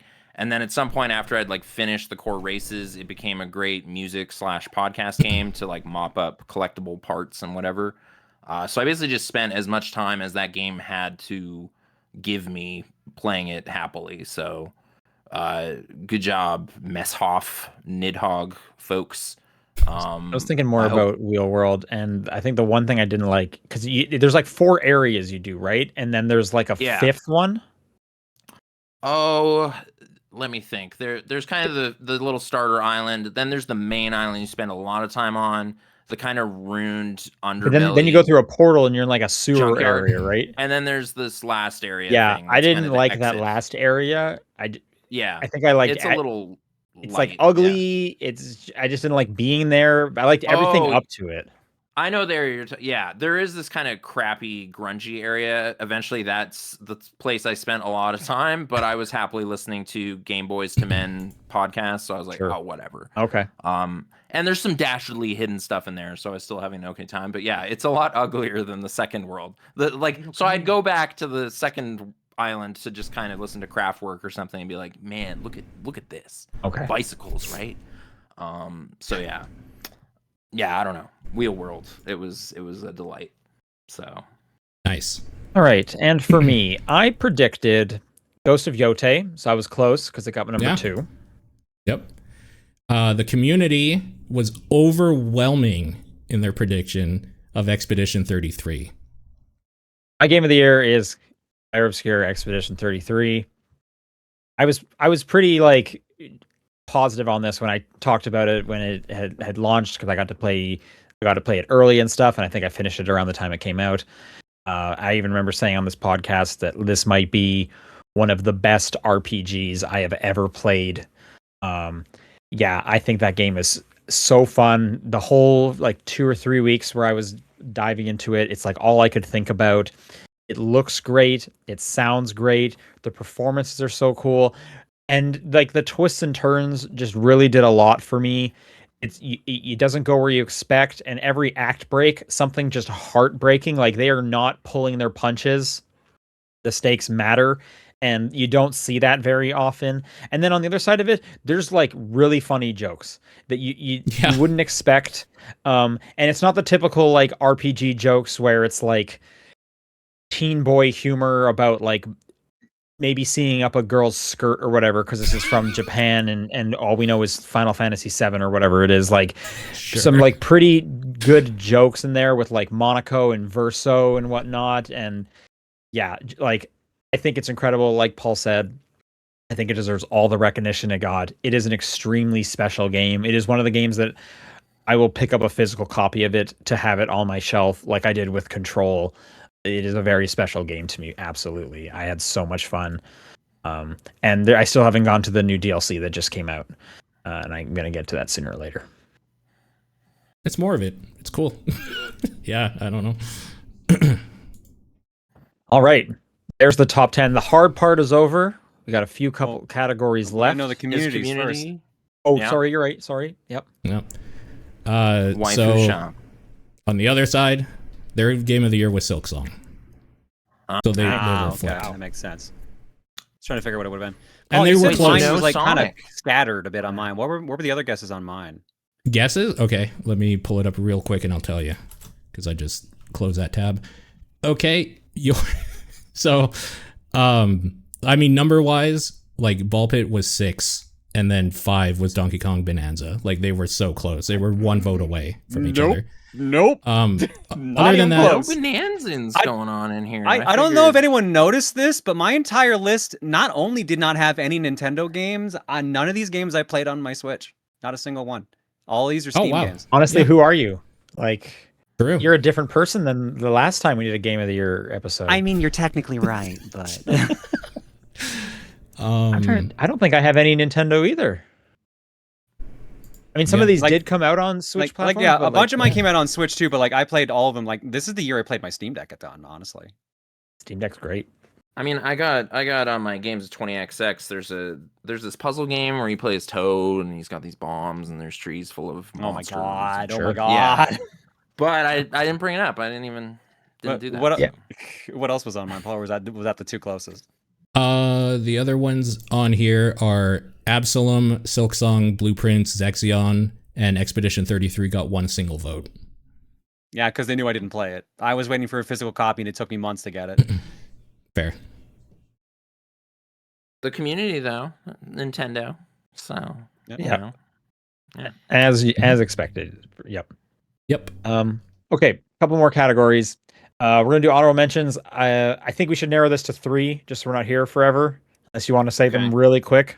But I wrote down 3. Same with Pile of Shame. I have 3 as well. Mine are not ranked. If you guys rank them, that's fine. But Claire, start us off. And just to background, honorable mentions are games that didn't hit our top 10, but we still want to shout them out for one reason or another. Maybe they did something special. Maybe they were going to be number 11 or something like that. It's an honorable mention. Yeah. The one that I wanted to keep on the list so much, but just bumped off right at the end. Creepy Redneck Dinosaur Mansion 3. Nice. Right on. The writing is just so fun in that. I know it's a match 3 at the end of the day, but the writing is so fun in that. The branching paths, just the weird meta humor of it. It was just such a fun experience that I really wish it could have made my top 10. And I'm glad it has a sequel/prequel as well that I can also experience later. Right. That's true. Yep. I mean, I don't need to talk about my third honorable mention. It's Ball Pit. Oh, I'm surprised that's not actually on your list. Yeah, that makes sense. I had 10 other games that I liked more. For sure. Yep. That's it. So what's that skiing game? Lonely Hills Snow what? Lonely Mountain Snow Riders. No, yeah. Okay. That was kind of at a glance. That was another like Game Pass, like, oh, this looks kind of like Ski Free or something. And then I played it and was like, this is fun. It's not quite like Ski Free, but it's still pretty good. Did you play the bike one? I have wishlisted the bike one to check out, but no, I have not played the bike one. So yeah. Both are good. My first honorable mention is Lies of P's Overture DLC. Nice. Yep. I really like Lies of P. They made more. It's in like a snowy environment. So kind of way different setting and stuff. It's actually set before the game. So that it fills in some kind of interesting blanks about Geppetto and what he was up to before creating Pinocchio. So that's just cool. And it's more Lies of P. You fight like messed up kangaroos because you go to a zoo this time in one of them. Yeah, that's more of that game was good. Yep. Do we have community ones, or are we just going back? I don't think there's community for this one. I could do 13, 12, and 11. That didn't make it. Might as well. Okay. Sure. Monster Hunter Wilds. First honorable mention. Was that at number 11 then? That was 13. I'm going backwards. That was 13. Okay. Yeah. All right. Yeah, my list has like 10. I'll just say the rest later, just with no blurbs. But I am actually surprised to say that a Pokemon game almost made my top 10 for once. Pokemon Legends ZA. I actually really enjoyed the absolute just messing around with the formula they did. I didn't care that it was just in Lumio City. I really liked that they made it like active time, where you had to like judge your move sets based on like your positioning of yourself and your Pokemon. Your like judging of like how long a move takes to recharge and stuff like that. Like I actually really enjoyed the mix up of it to a point where like I played more of that game than I thought I was going to. Genuinely enjoyed it. Never finished it because I guess that's just the allotment with me in Pokemon, but like what I played of it, I genuinely enjoyed. Nice. My second honorable mention is the game The Drifter, made by the Regular Human basketball devs. They put together kick-ass sci-fi horror type, like 80s vibe point and click adventure thing, but they actually made it controlled good with a controller. And it just feels like the way those games should be going forward. And if you can retroactively make old point and click games to be like that, because it's actually fun playing them now and not garbage, it's cool. It's a cool ass game. Heard good things about that. What? I like some garbage, I guess. We all do. It's fine. Yeah. I'll go with Sniper Elite Resistance. I just kind of played this a little bit on Game Pass after watching a 4-hour documentary about the French Resistance, you know. And I was like, wow, this is really elaborate stealth action game. I'm going to wishlist this for later. This is kind of cool, like just big open areas. It was giving me like budget Metal Gear Solid 5 kind of like in the gameplay terms of just like how vast those spaces are that you have to do stuff in, which I did not understand at the beginning because I was like, oh, it's a sniper game, so I'll just sit in this tower and I can surely achieve all these objectives by shooting dudes. It's like Silent Scope or something. And it's like, no, what are you doing? You have to climb down that ladder, and there's a huge French farm that you have to deal with, and a dam, and I don't know. That game's more elaborate than I had the patience for at the time, but it's, you know, earmarked for later. So, yeah. My second honorable mention is Baby Steps. Yep. Nice. I didn't finish it. I don't have that kind of patience, but I played a lot more than I expected to, and the writing just like knocked it out of the park. It's like weird Tim and Eric with close-ups on people making weird faces, and you can just tell these people were in like a room together just riffing. Super funny. Some of the funniest dialogue I've seen in a video game. So that was a delight to try and find all the weird little interactions. Nice. Community's number 12, I guess, is Ghost of Yote. Nice. All right, I'm gonna dig into one more of these and I'll just list the rest of them. Sure. Pipistrello and the Cursed Yo-Yo. Nice. That if you like Game Boy Advance games and if you like 2D Zelda, that's what that game is. It has a lot of really goofy, silly charm. It's really well put together. A lot of the yo-yo tricks are super interesting, puzzly. Like it is a 2D Zelda core at its core, and if you like that vibe, easy recommendation. Just so clever and fun. Quick, I think this was the order I deleted them in from my top 10. Blueprints, Mecha Break, Eartheon, Once Upon a Katamari, Drop Duchy, Pipistrello, Metroid Prime 4, Donkey Kong Bonanza, Pokemon Legends ZA, Hollow Knight Silksong, Marvel Cosmic Invasion, and Creepy Redneck Dinosaur Mansion. So nice. My biggest honorable mention goes to Look Outside. That's just a cool survival horror RPG with some of the coolest, weirdest body horror art and just messed up shit going on. Some of that shit's wild. It's I great. did the teeth bite the other day, and I was like, oh, this is. It gets so messed up. It gets so messed up. Yeah, if you like weird body horror stuff, and like RPG Maker type games, that's the game for you. It's awesome. And dev kept up with it like all year, adding new shit to it like every month or two. Crazy. Number one honorable mention, I'll go with Sinking City. It got remastered this year and started up again. I was enjoying it. It's got like an open world jankiness to it that was like, this is like better than Deadly Premonition, but I'm getting a little bit of that. Like, you guys don't really make open world games much, do you? Like, this is a little weird. So I was enjoying that part, and then at some point there were like it's all Lovecraft stuff. So at some point I was like seeing enough stuff I remembered that I was like, okay, pause. I'm gonna read the complete works of Lovecraft and then I'll get back to this. So I'm like 1,000 pages into that. So it spurred that. So it sparked up some interest in that whole bunch of business. So yeah, it's pretty cool and up my alley, but I didn't finish it, so I can't verdict it really. But yeah. Sure. My last honorable mention is Nice. a puzzle game from the developer who did Electhead. I just talked about this on our last episode. I was playing it over the break. Another really great 2, maybe 3 hour long puzzle game where there's kind of one mechanic. You can do everything, but you don't really know how all the one mechanic can be changed and altered. And it gives you these nice discrete like areas where it'll teach you a new way to do it, and then that's how you exit it from the beginning. If you knew how to do that, you could have just like skipped through the whole thing. You had everything there, you just didn't know how to put the pieces together correctly. It's very cool. If you like really well designed puzzle games that aren't too long, check out and also check out Electhead. Cool. The Community, 1 vote away. Sonic Racing Cross Worlds barely didn't make it. That's why I didn't hear it. Okay. Yeah, There barely. it is. How many deep does it go? Do you see Sonic Rumble on the list? It goes pretty deep. I can quickly check. Hold on. Well, while you're checking, we're going to No. move on to the next category. Well, that was All easy. right. All right, that's all that. See, I I love like bad Sonic game. Pile of Shame. This can get crazy long, so let's try and limit it to 3 again. That's what I have here. I have 3. These are games that you wanted to get to, but you I didn't have 6. play. Claire, start us off. All right. Claire Obscure.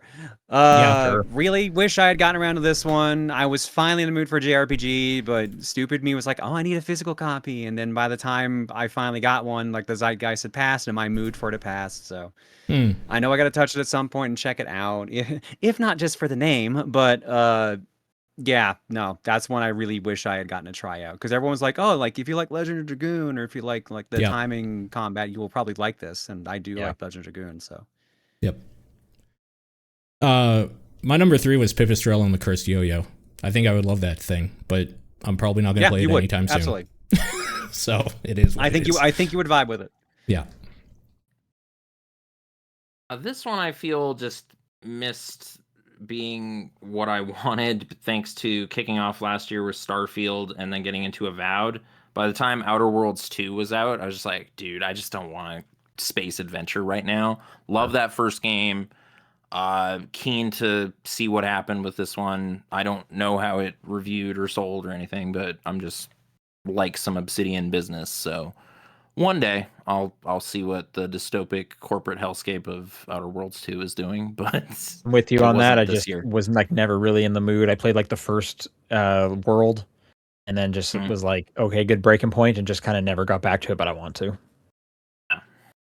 My first pile of shame is Shinobi Art of Vengeance. That's like pretty immediate on my list. I want to get to that very soon. That's probably what I will like pick up next when I wrap up some stuff.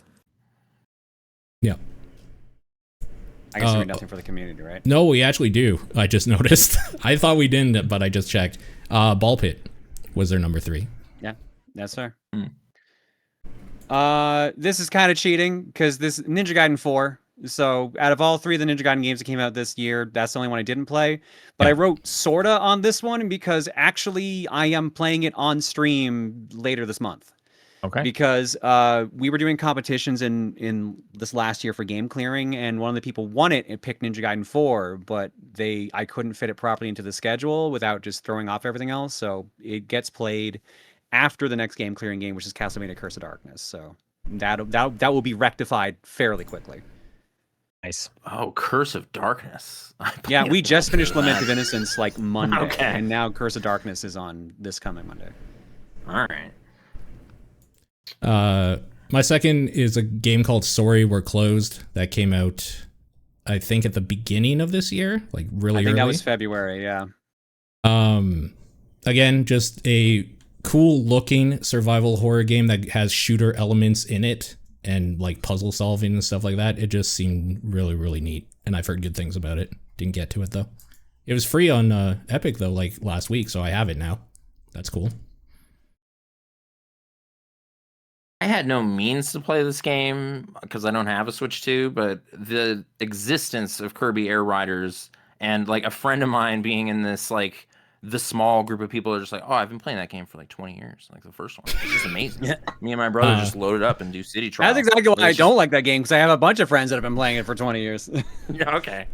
So it's just like watching a Nintendo Direct, like, dude, they're making a sequel. Can you believe it? Like, so I just want to see what it is. I'm not going to be able to never play that. At some point, I have to see what happens. So, yeah. But don't have a Switch 2 yet, so couldn't happen. My next game is Skate Story. I do have it. I have it downloaded. Right. Haven't gotten to it yet. Skate Story seems so cool. So I'm excited to play that soon. Nice. Dispatch for the community, number 2. Makes sense. Sure. I'll list my other 3 as well after this. Silent Hill F. Yeah. I love Silent Hill. I had intended to play it. I heard good things. Paul was telling me good things about it. It's literally the thing that's on top of it right now is Ninja Gaiden 4. So like it's on my to-do shelf over here. So at some point I'll get through it because I heard really, really good things about it. The other 3 on my list were Fatal Fury City of the Wolves for obvious reasons. Wander Stop, because that actually had interested me when I saw that introduced. I really wanted to check that out. Really curious about that. I've had that wishlisted for a while. Yeah. Yeah. And Like a Dragon Pirate Yakuza in Hawaii, because that looked like Black Flag meets Yakuza, and that's like the one thing I liked about Black Flag was the ship combat. So Yeah. My number 1 was The Outer Worlds, because The Outer Worlds 1 is like one of my favorite of that type of game, and I don't know why I didn't touch that game, but I just didn't. So You mean two? You mean 2, right? 2, yeah. Well, 1 was my favorite game of that type of game back then, but Sure. it's weird that I didn't touch 2 at all. I just feel I tapped the barrel of that sort of game this year and was like, eventually this will be exactly what I want to play. Right. Yeah. So, yeah. Mm-hmm. But I got the bad game sickness sometimes, I got to know what happened. And I've been playing a lot of Grand Theft Auto games. And there's this producer, Leslie Benzies, and he decided he knew better. Yeah. And he went off and made Mind's Eye. And I just got to know at some point what I kind of happened. do too. So, Yeah. Not for the price. it was though. on sale over Christmas. I was staring at it. I was like, man, $51. No, that's too Don't much. do it. One of do the it. worst games. I can't. That's terrible. I could buy a good game. Yep. So Yeah. I had to walk away. But if it slips below a more reasonable number, that'll happen. So yeah. Yeah. One day I'll know.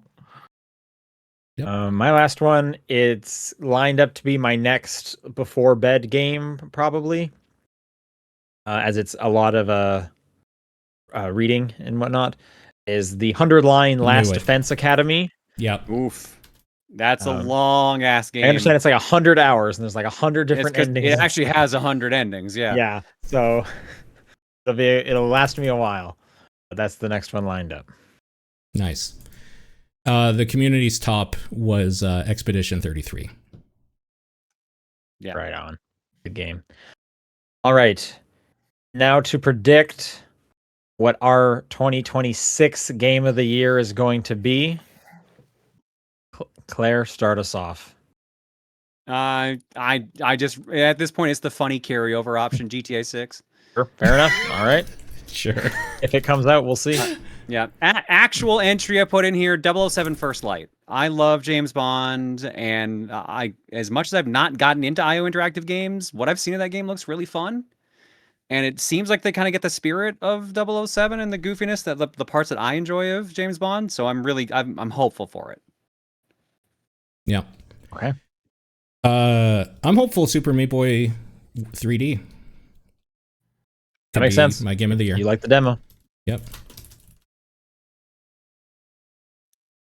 Now it's like, do I guess what Sean's gonna say so that he can cover that one? I'll just say Grand Theft Auto 6. If that thing comes out next year,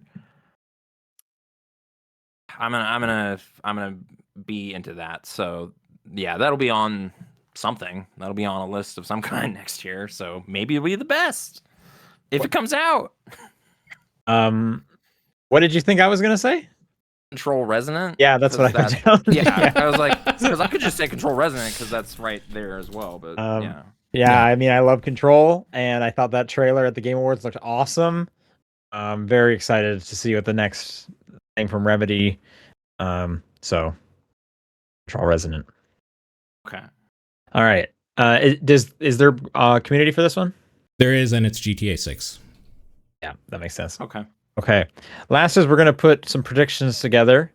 I think we're just limiting it to like like 3. I have 3 from last year that I have written And did down. we nail it? Did we ace, but like soothsaying? Predictions Oh, from do you- last do year? you- I have all of them. Yeah. Yeah, I think what was supposed to say is you were supposed to come with predictions. I didn't come with any. Um, Oh, I definitely didn't. And I'm also realizing I didn't either, but as I'm looking at last year's, I came with predictions. Oh, okay. Okay. But we should go over the predictions from last year and see how correct we were. Yeah. All right. Let's start with physical media. Does it make a comeback? Sean, Claire, and I all say no. Nathan said yeah. Oh, if you look at my shelf that's full of 360 games, I think the answer is yes. I bought Fracture yesterday, so I don't know. Maybe that's your mileage may vary, but No, I don't Yeah. think so. I don't think that happened. I don't think the I mileage got Hulk varies. on 4K. Like physical yeah. media is just Perfect. flowing into the home here. So Sure. Yeah.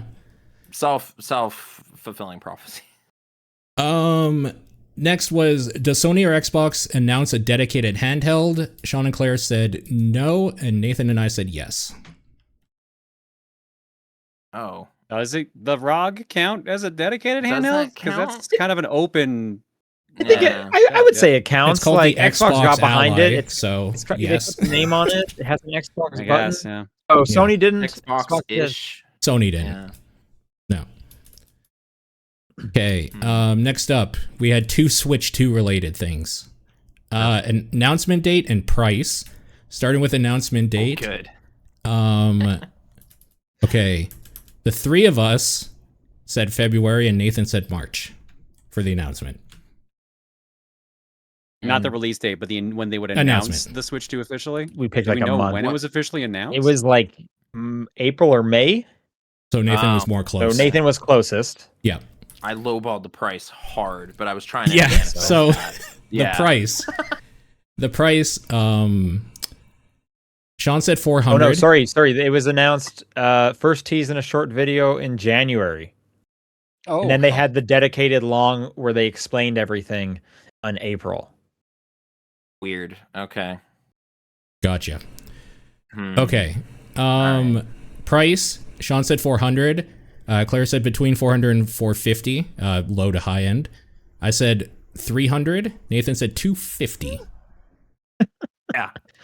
And then when I was walking through a Costco and saw some bundle for like 800, I was like, "What?" Oh wow. Yeah. So I what can't. was the price in? Because that was US we were doing, right? Yeah, so the price was 450 or 500 with Mario Kart. So Claire Okay, would have so been I closest. barely Yeah. mixed it. Yeah. Yep. This question just says, "Is this the year for VR?" The 3 of us said no, and Nathan said yes. I can't even lie and say I've been playing VR. Like that just in no way. is true. I used my VR this year more than I expected. Actually, I was doing the workout game on that for a while. Oh, that's right. Okay. I don't think I Um, bought VR games in hopes of one day playing them. Yeah. VR. So- I think we were talking about AI stuff, because this one says Great. major IP or studio reveals that they heavily use AI. I think that happened. I think like everyone that did that. happened. Th- Yeah. it's, Yeah. yeah. That's way too open, but yes, like every company basically says that they. Unfortunately. Unfortunately. We all said yes, anyways. Yeah. So kind of a All layup, right. I guess. But the follow up was which company does it? The 3 of us said Ubisoft, and Nathan said Rockstar. Just to be like, I'm trying to think. I think it turned out being Square, wasn't it? I feel like every company's done it. Larian Yeah. got in hot water like 2 weeks ago for Yeah. I can't think of like a specific announcement from either of those, but I'm sure they must be. Ubisoft said something. Yeah, probably. They're one of the companies to do that. Okay, GTA 6. Does it come out in 2025? The 3 of us said yes, and Nathan said no. Ooh, Oh, Nathan wow. got right on that one. There Way you to go, go. Nathan. good job, pessimism. I guess. There you go. I guess this is kind of a non-applicable. Does it have a higher price than standard $70 for base game? Still don't know, but We I'm don't know. still saying it's going to be. It's going to be. There's no way it's not. I could Really? see Because you one said game that can no, get away with it. according to this. So I'm going to change your answer for the rollover. Yeah, so I think we should roll. There's a couple I think we should roll over. Is that the last prediction, by the way? No, well, there's movie predictions next. Oh, okay. Because that would Okay. have Who brought those? So did I say no for the price change? Yeah. Yeah. You know what? The more they've been talking, the more I'm like, no, yeah, actually, this is the one that's going to do it. Yeah. I've become a pessimist now. This is the one that's going to do Okay, it. so I think GTA should be a 2-parter. Does it come out in 2026? Okay. And what is its American price? Oh, specifically. Okay. Oh wow! I don't think in American dollars. Like, what is MSRP? So the standard currently? is 70 now, Oh, and then Hmm. like Mario Kart was 80. oh. So like okay. 80 is like the rare high one. So if you're thinking GTA is going to be higher, I would GTA's recommend 80, saying 90. 80. GTA's 80 or 90. 90's crazy. It's I the c- I one could- game that could get away with it. Is probably the only game that could get away with Dude, it. Okay, well- I'm going with 90 as well. I agree. I say it does come out this year. I think There it's was an gonna just- article like last week saying like GTA is waiting for someone else to pull the trigger so they can have the higher price. Like it's going Sure. to fucking happen. My prediction Maybe- is it does come out and it's 70. I think the article said something about it like it being 100. I'm like, no, they'd get roasted for 100. 90, they might get away. I with could it. see them trying it. I They'll say try. it does come yeah, they're out gonna as well. absolutely try. Yeah, I'm saying it comes out. All right, Nathan, Right, does it just, come just out? to vary up next year's podcast, I'm gonna say no, it doesn't come out, but Okay. we know it will be 80. I guess I'll go with like We the slight know difference. So in this will scenario, they're like, "Hey guys, we're delaying it again, but, But don't worry, the price it's is more only expensive." $80. We're delaying it and it costs more. Enjoy. Yeah. But we guarantee it's better than Mario Kart World. You know, someone obliquely. Another one that we can roll over. Okay. Does Sony announce a handheld? I'm still saying no. A dedicated handheld, right? They have some sort of thing that talks to your PS5. or Yeah, like not a something, port, right? not a streaming Yeah, yeah, device. Do they come out with Okay. a handheld? Because there's so many leaks and rumors about it still. I say no. I don't know. Yeah. Yeah, I'm sticking with no. I mean, they posted the other day that they're thinking of delaying the PS6 another year or two, and I'm just like, Yeah. Yeah. Oh no. Like hoping new hardware. I'll say no. No, that Okay. doesn't happen. Okay. I also gonna think no. Okay. Cool. they gotta But look at how Fun, the ROG Work did. Time And they're Fun 2 like, does no. come out. That's gonna no. Manifesting. Do we want to go through these movie predictions? Absolutely. I do. All right. I guess I got to pull up Rotten Is- Tomatoes because we specifically guessed numbers. Sure. Okay, when did things come out? Is Borderlands in there? I don't think that was this year, but I think it was Minecraft is last year. probably in there. Okay. And we got to do one for Super Mario Galaxy movie. Yeah. Oh my God. I'm not disabling my ad blocker. F off. Okay.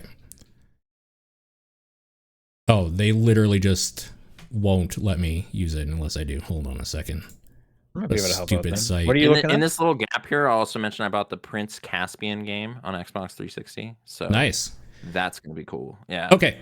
Like Golden Compass? No, although that is. Oh, I should put it on the list of dumb stuff to buy. You're right. Okay.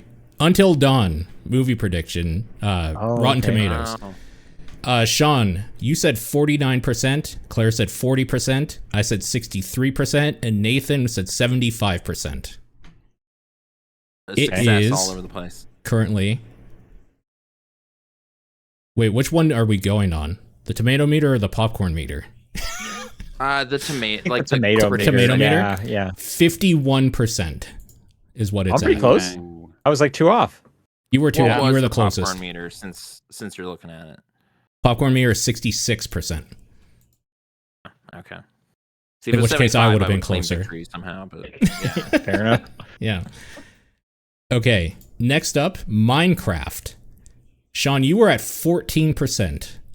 Claire was at 35. I was at Stand by that. 23. And Nathan specifically said Nacho Libre's number, which is 39%. So it's as good as Nacho Libre, the And- Jared Hess prediction. Tomato meter is 48%. Oh, come on. None of us were close, really. Well, Nathan Nathan would be the closest. Nathan I was the think. closest, yep. All right. 9% And the better. popcorn meter was 85%. Of course it was. Wow. Yep. Yeah. Yep. Okay. Those were it for the movies. Okay, let's make some new predictions. So we already rolled over 2. The other one I think is we should guess Super Mario Galaxy. Like critics, you mean? Yeah, we'll do the critics one. Yeah. I will pull up what Mario got. Okay. I'll pull up both the Mario movies because that's probably useful information. Yep. Yeah. So Super Mario Bros. Movie from 2023, Uh-huh. Okay. the Chris Pratt one, that got a 59, and then Yeah. the first Super Mario Bros. Movie from '93 got a 27. This is very helpful information. Yeah. I'm I'm gonna say going 65. dead center, baby. 50. 50. Okay. Got it. Bad. I think it's gonna be better. I'm gonna go 64. Just one under mine. All right. Or did you say 65? 65. I didn't even hear that. Oh my god. Well, That's the fine. number in my brain was 66, but that's too narrow a spread. That's Oh my No, not- we're doing God, it. you- We're doing it. That'll be funny to learn about next year. What other video game? Oh, the Street Fighter movie and Mortal Kombat 2. Oh yeah, 'cause Mortal Kombat 2 got is supposed delayed. to be Yeah. out. Okay, Yeah. so there's a lot of Mortal Kombat movies. The most recent Mortal Kombat movie from 2021 got 55. If we're not counting animated stuff, because those are in like the 90s. No. Yeah. If you Anime, just need, anime if you stuff need- always does better. yeah. If you want just like the next most recent one for a little bit more color, Mortal Kombat Annihilation from 97 is at 4%. No, that's like that is a terrible movie. It's That really deserves bad. that 4%. What does Mortal Kombat Boy. 2 get? What do you say one was at? 55. 55. I'm gonna say 49. I mean, I think they've literally canceled this movie to do reshoots and stuff. So yeah, I'm gonna putting put it a- dead center again, 50. I'm gonna go 40. 40. Okay. Because I'm gonna give- they did showings for this in October, I thought. That was when it was supposed to come out, and they delayed it out of that. They supposedly delayed it so it wasn't in a crowded movie launch point, but I think they just wanted to do some reshoots or edits. Paul, did you have a guess, or do I go? 49%. I said. Okay. I like the Johnny Cage vibes Carl Urban was doing. I'm gonna give it a weird bonus and say 65%. Okay. Like he just Possible. captures... That was the thing I heard they Yeah. were reshooting because apparently they had like barely any of him in it. Okay. Yeah. So this might work out. They might fix it. Okay, the only other video game movie I can remember is Street Fighter. Is that coming out in Yeah. 26? So they Okay. showed something. So recently, what right? they Well, they showed showed in the that whole trailer cast. makes me think people are gonna hate this. I'm gonna put 35%. I think I'm gonna love Well, it though. let me tell you the last two. Okay. Yeah. Okay. Go for it. Which are going to be low. Legend Street of Fighter Chun-Li. Legend of Chun-Li Chun-Li. is at 3%, That's a bad Yeah. movie. Yeah. and then Street Fighter from 94 is at 11%. Like at least that Whoa. one's fun. This is the could thing. be the That best one's Street fun Fighter. at least, yeah. Yeah. This The, one, the trailer just looked manic but kind of interesting. Like it got my attention. They beat up a car. They did it. I know they It's gonna did. be They good. did like that was like they hit all the notes, but I'm Yep. like it's gonna be garbage. I'm People like are gonna hate it. I'm gonna be generous and say 25. 25, Yeah, that is okay. generous, but you know. I believe 35. Or wait, these are That's This you is believing? this is critic score, Yeah. right?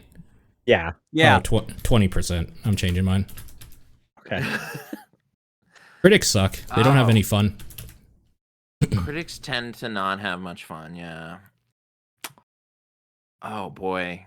What's the lowest guess so far? 20, I think. 20 me. 20. Yeah. I'll go 14%. Okay. Got So you're it. just adding them together. Yeah. It's like it's still the best, but or, like it's right there. All right. Oh yeah, all right. Return Any, to Silent Hill. any other game predictions we can think of? Anyone want Apparently to there's the bring Return some to up? Silent Hill movie as well. Didn't You're even know right. there was a Silent Hill movie. That's out in like a month. That's soon. That's not good. But I've not Oh, heard no, of that's that. not a good horror month, really. So, but- Return to Silent Hill. What are we thinking? Critic know score. any Let's say Silent Hill 15%. ones. I mean, I kind of like them when Okay, they're like bad. Wiki has a lot more movies listed than we've discussed. Oh, Return to Silent Hill, Mario Galaxy movie. yep. What the hell is Needy Streamer Overload? Isn't that a game? That is a animated series. game. Never mind. Oh. Mortal Kombat 2, Street Fighter. There's a new Resident Evil. Always. That's the who's the barbarian guy? The guy that made Barbarian. That's his movie. Oh, the Krager. weapons dude. Yeah. Yeah. Okay. Angry Birds 3. Great. Awesome. I think we should, like, we did the biggest game ones. I think we should Yeah. go on to like actual games. Okay. Yeah. Okay. So let's do Steam Machine. Okay. Something around the Steam Machine, which is coming up apparently early I 2026. swear we did a price prediction on TDP. We did, but I don't That- remember. Yeah, I don't remember where that is either, but we can do another one here. What's the price? Let's do like the lowest price, because I think there's like two. Oh, yeah. Like a base model sort of thing. Yeah, base model Steam Machine. How much is it? Boy. I think it's like $700. I think I remember saying something like it has to be around the price of the Steam Deck, or like comparatively, or it's just like dead in the Well, water. that's interesting because in the last week or two, they discontinued the LCD model, which Yeah. was always like, hey, you can get into handheld gaming for like $350. Now it's up to $550-ish around there. Like it completely changes the conversation about gaming handhelds at the moment. I would probably put it at that same price then. I feel like I think I said like it had to be like near PS5 levels to be competitive, but like yeah, it's probably 550. These would be the lowest 550. point. Keep in mind, RAM is stupid right now. Yeah. Yeah, I mean that's the thing. That's why the Yeah. PS6 got delayed. Yeah. 700's a good one. I'll put 650 just to not have the exact same price as you. Okay. I guess I'll just be pessimistic and say 800. Yeah, I think you're it's more a right. realistic one. I actually think it's I- closer like- to 900 or 1,000 for this stupid thing. Yeah. Probably. I hope not. Okay. What other big games, or maybe we can do some Nintendo stuff? Oh, I just want to manifest that Arcane Blade game gets to exist. Have they canceled that? They haven't canceled that, don't right? think It's gonna so. come out. It's gonna Okay. be great. So the Oh my So God. what's the prediction? Yeah. Arcane Blade comes Arcane out in 2026. totally kills it, and that Blade game comes out, and oh my God, it's so good. All right. So Blade Like, does at Blade least come out twice is as the good as prediction. Redfall. The prediction is Yeah. whether or not it comes out. I'm gonna say Yeah. no. Okay. I'm also going to say no. I have no idea what we're talking about, but so I'm just gonna say no. The Blade game. Blade Okay. Oh, the Blade is in the character. Yeah, Blade, yeah, by like Arcane. Arcane's Arcane. announced Yeah. thing. Well, I also gives me one of my GOTY predictions is Marvel's Wolverine because I didn't say it out loud. So I'll just say Mm. Mm. Well, I okay. forgot that What's was the coming out. prediction that we know it's coming out? You want to guess like a No. Metacritic? no. I was saying that's like my game of the year prediction for myself. Oh, for I see. Next year. Yeah, then I'm guessing you say yes, it comes out because that's I want it to. So Okay. yeah, this is Yeah. my foolhardy hope prediction. okay. Okay, here's another one. Here's one. Does Game Pass get another price increase? Oh man. I feel like we could just expand that to like do the current major game consoles get another price increase too? Ugh, Sure. What's Okay. it at right now? Game they Pass. just keep happening. Like I don't know. Isn't it just like always moving up slowly? Doesn't matter which day you look on it. I should set a Or baseline they here, reshuffle though. things around, and you're like, "Oh, this is actually now worse." I'm sure that's the case. Yeah. Yeah, there's so many different models. Yeah, 30 a month for Ultimate. is That's what all. Paige Yeah, I said. think let's go with that one. for Ultimate. Okay. Why don't we do it for that and PS Plus? Because I don't think Plus got like an increase, so I wouldn't be that got surprised. an increase the year before, didn't it? I don't know. Hey, does Game Pass get another price? I say Game increase? Pass gets another price increase. Yeah, I think so, So too. crazy. Microsoft's making so many bad decisions lately. They're absolutely going to give it another price increase. keep it rolling. Yeah. That's crazy. They did a 50% increase. You think that would hold them for a bit, but sure, yeah, another increase. They're losing yes. a lot on AI. Oh, right. I just at some point wonder if they'll just discontinue or reshuffle that whole thing. But I guess that's just how they have set up their business. So I think they think they're too big to fail at this point. Yeah. Okay, does Nintendo Switch Online get an increase? No, Like it stays at the. I don't even know what it's at. Is it 20? I thought didn't they do an increase when the Switch 2 came out? Or was that the expansion pack got an increase? the expansion pack is too much money. Oh, But I think the expansion pack may have gotten an increase because they added I GameCube. was like, to well, we it. got these GameCube. I think games. Nintendo will stay the course. People What are are they saying at it right did now? not get an increase. So I'm How gonna. much is it annual? I'm not sure. I'm gonna say I don't. Yeah, I don't think there's gonna be an increase because I don't know what they would add. They would have done an increase with GameCube. Yeah, I don't think I registered an Xbox One. I'll just wish they don't raise Game Okay. Pass again. But yeah. I really thought there had been an NSO price change. Weird. All right, let's do one more prediction because we crossed 3 hours on this recording. Yeah. Paul, do you have an idea for one? Nope. Okay. Let's try and we haven't really done a PlayStation one. We did a Nintendo, we did Xbox. Let's try to think of a PlayStation. I guess we did no for the handhelds. We did kind of a PlayStation one. Yeah. Maybe a game. Let's What's a play big game? We already did a game. We already did Grand Theft Auto. Grand Theft Auto. Have they said the release date for the third Final Fantasy VII yet? They have not even technically announced it, really. They No, said, they well, I guess they haven't. said they're like working on it. So we could do, do we get a release date? Does it get an announcement at this point? I think for sure it would get one at this point. I think what would be more of a risky one is, does it come out this year? It does not come out this year. If it does, it's the tail end of the year. Okay, so you're saying it gets an announcement, but it does not come out? Yes. I think I'm the same. It gets announced, it does not come out this year. Yeah, I'm the same.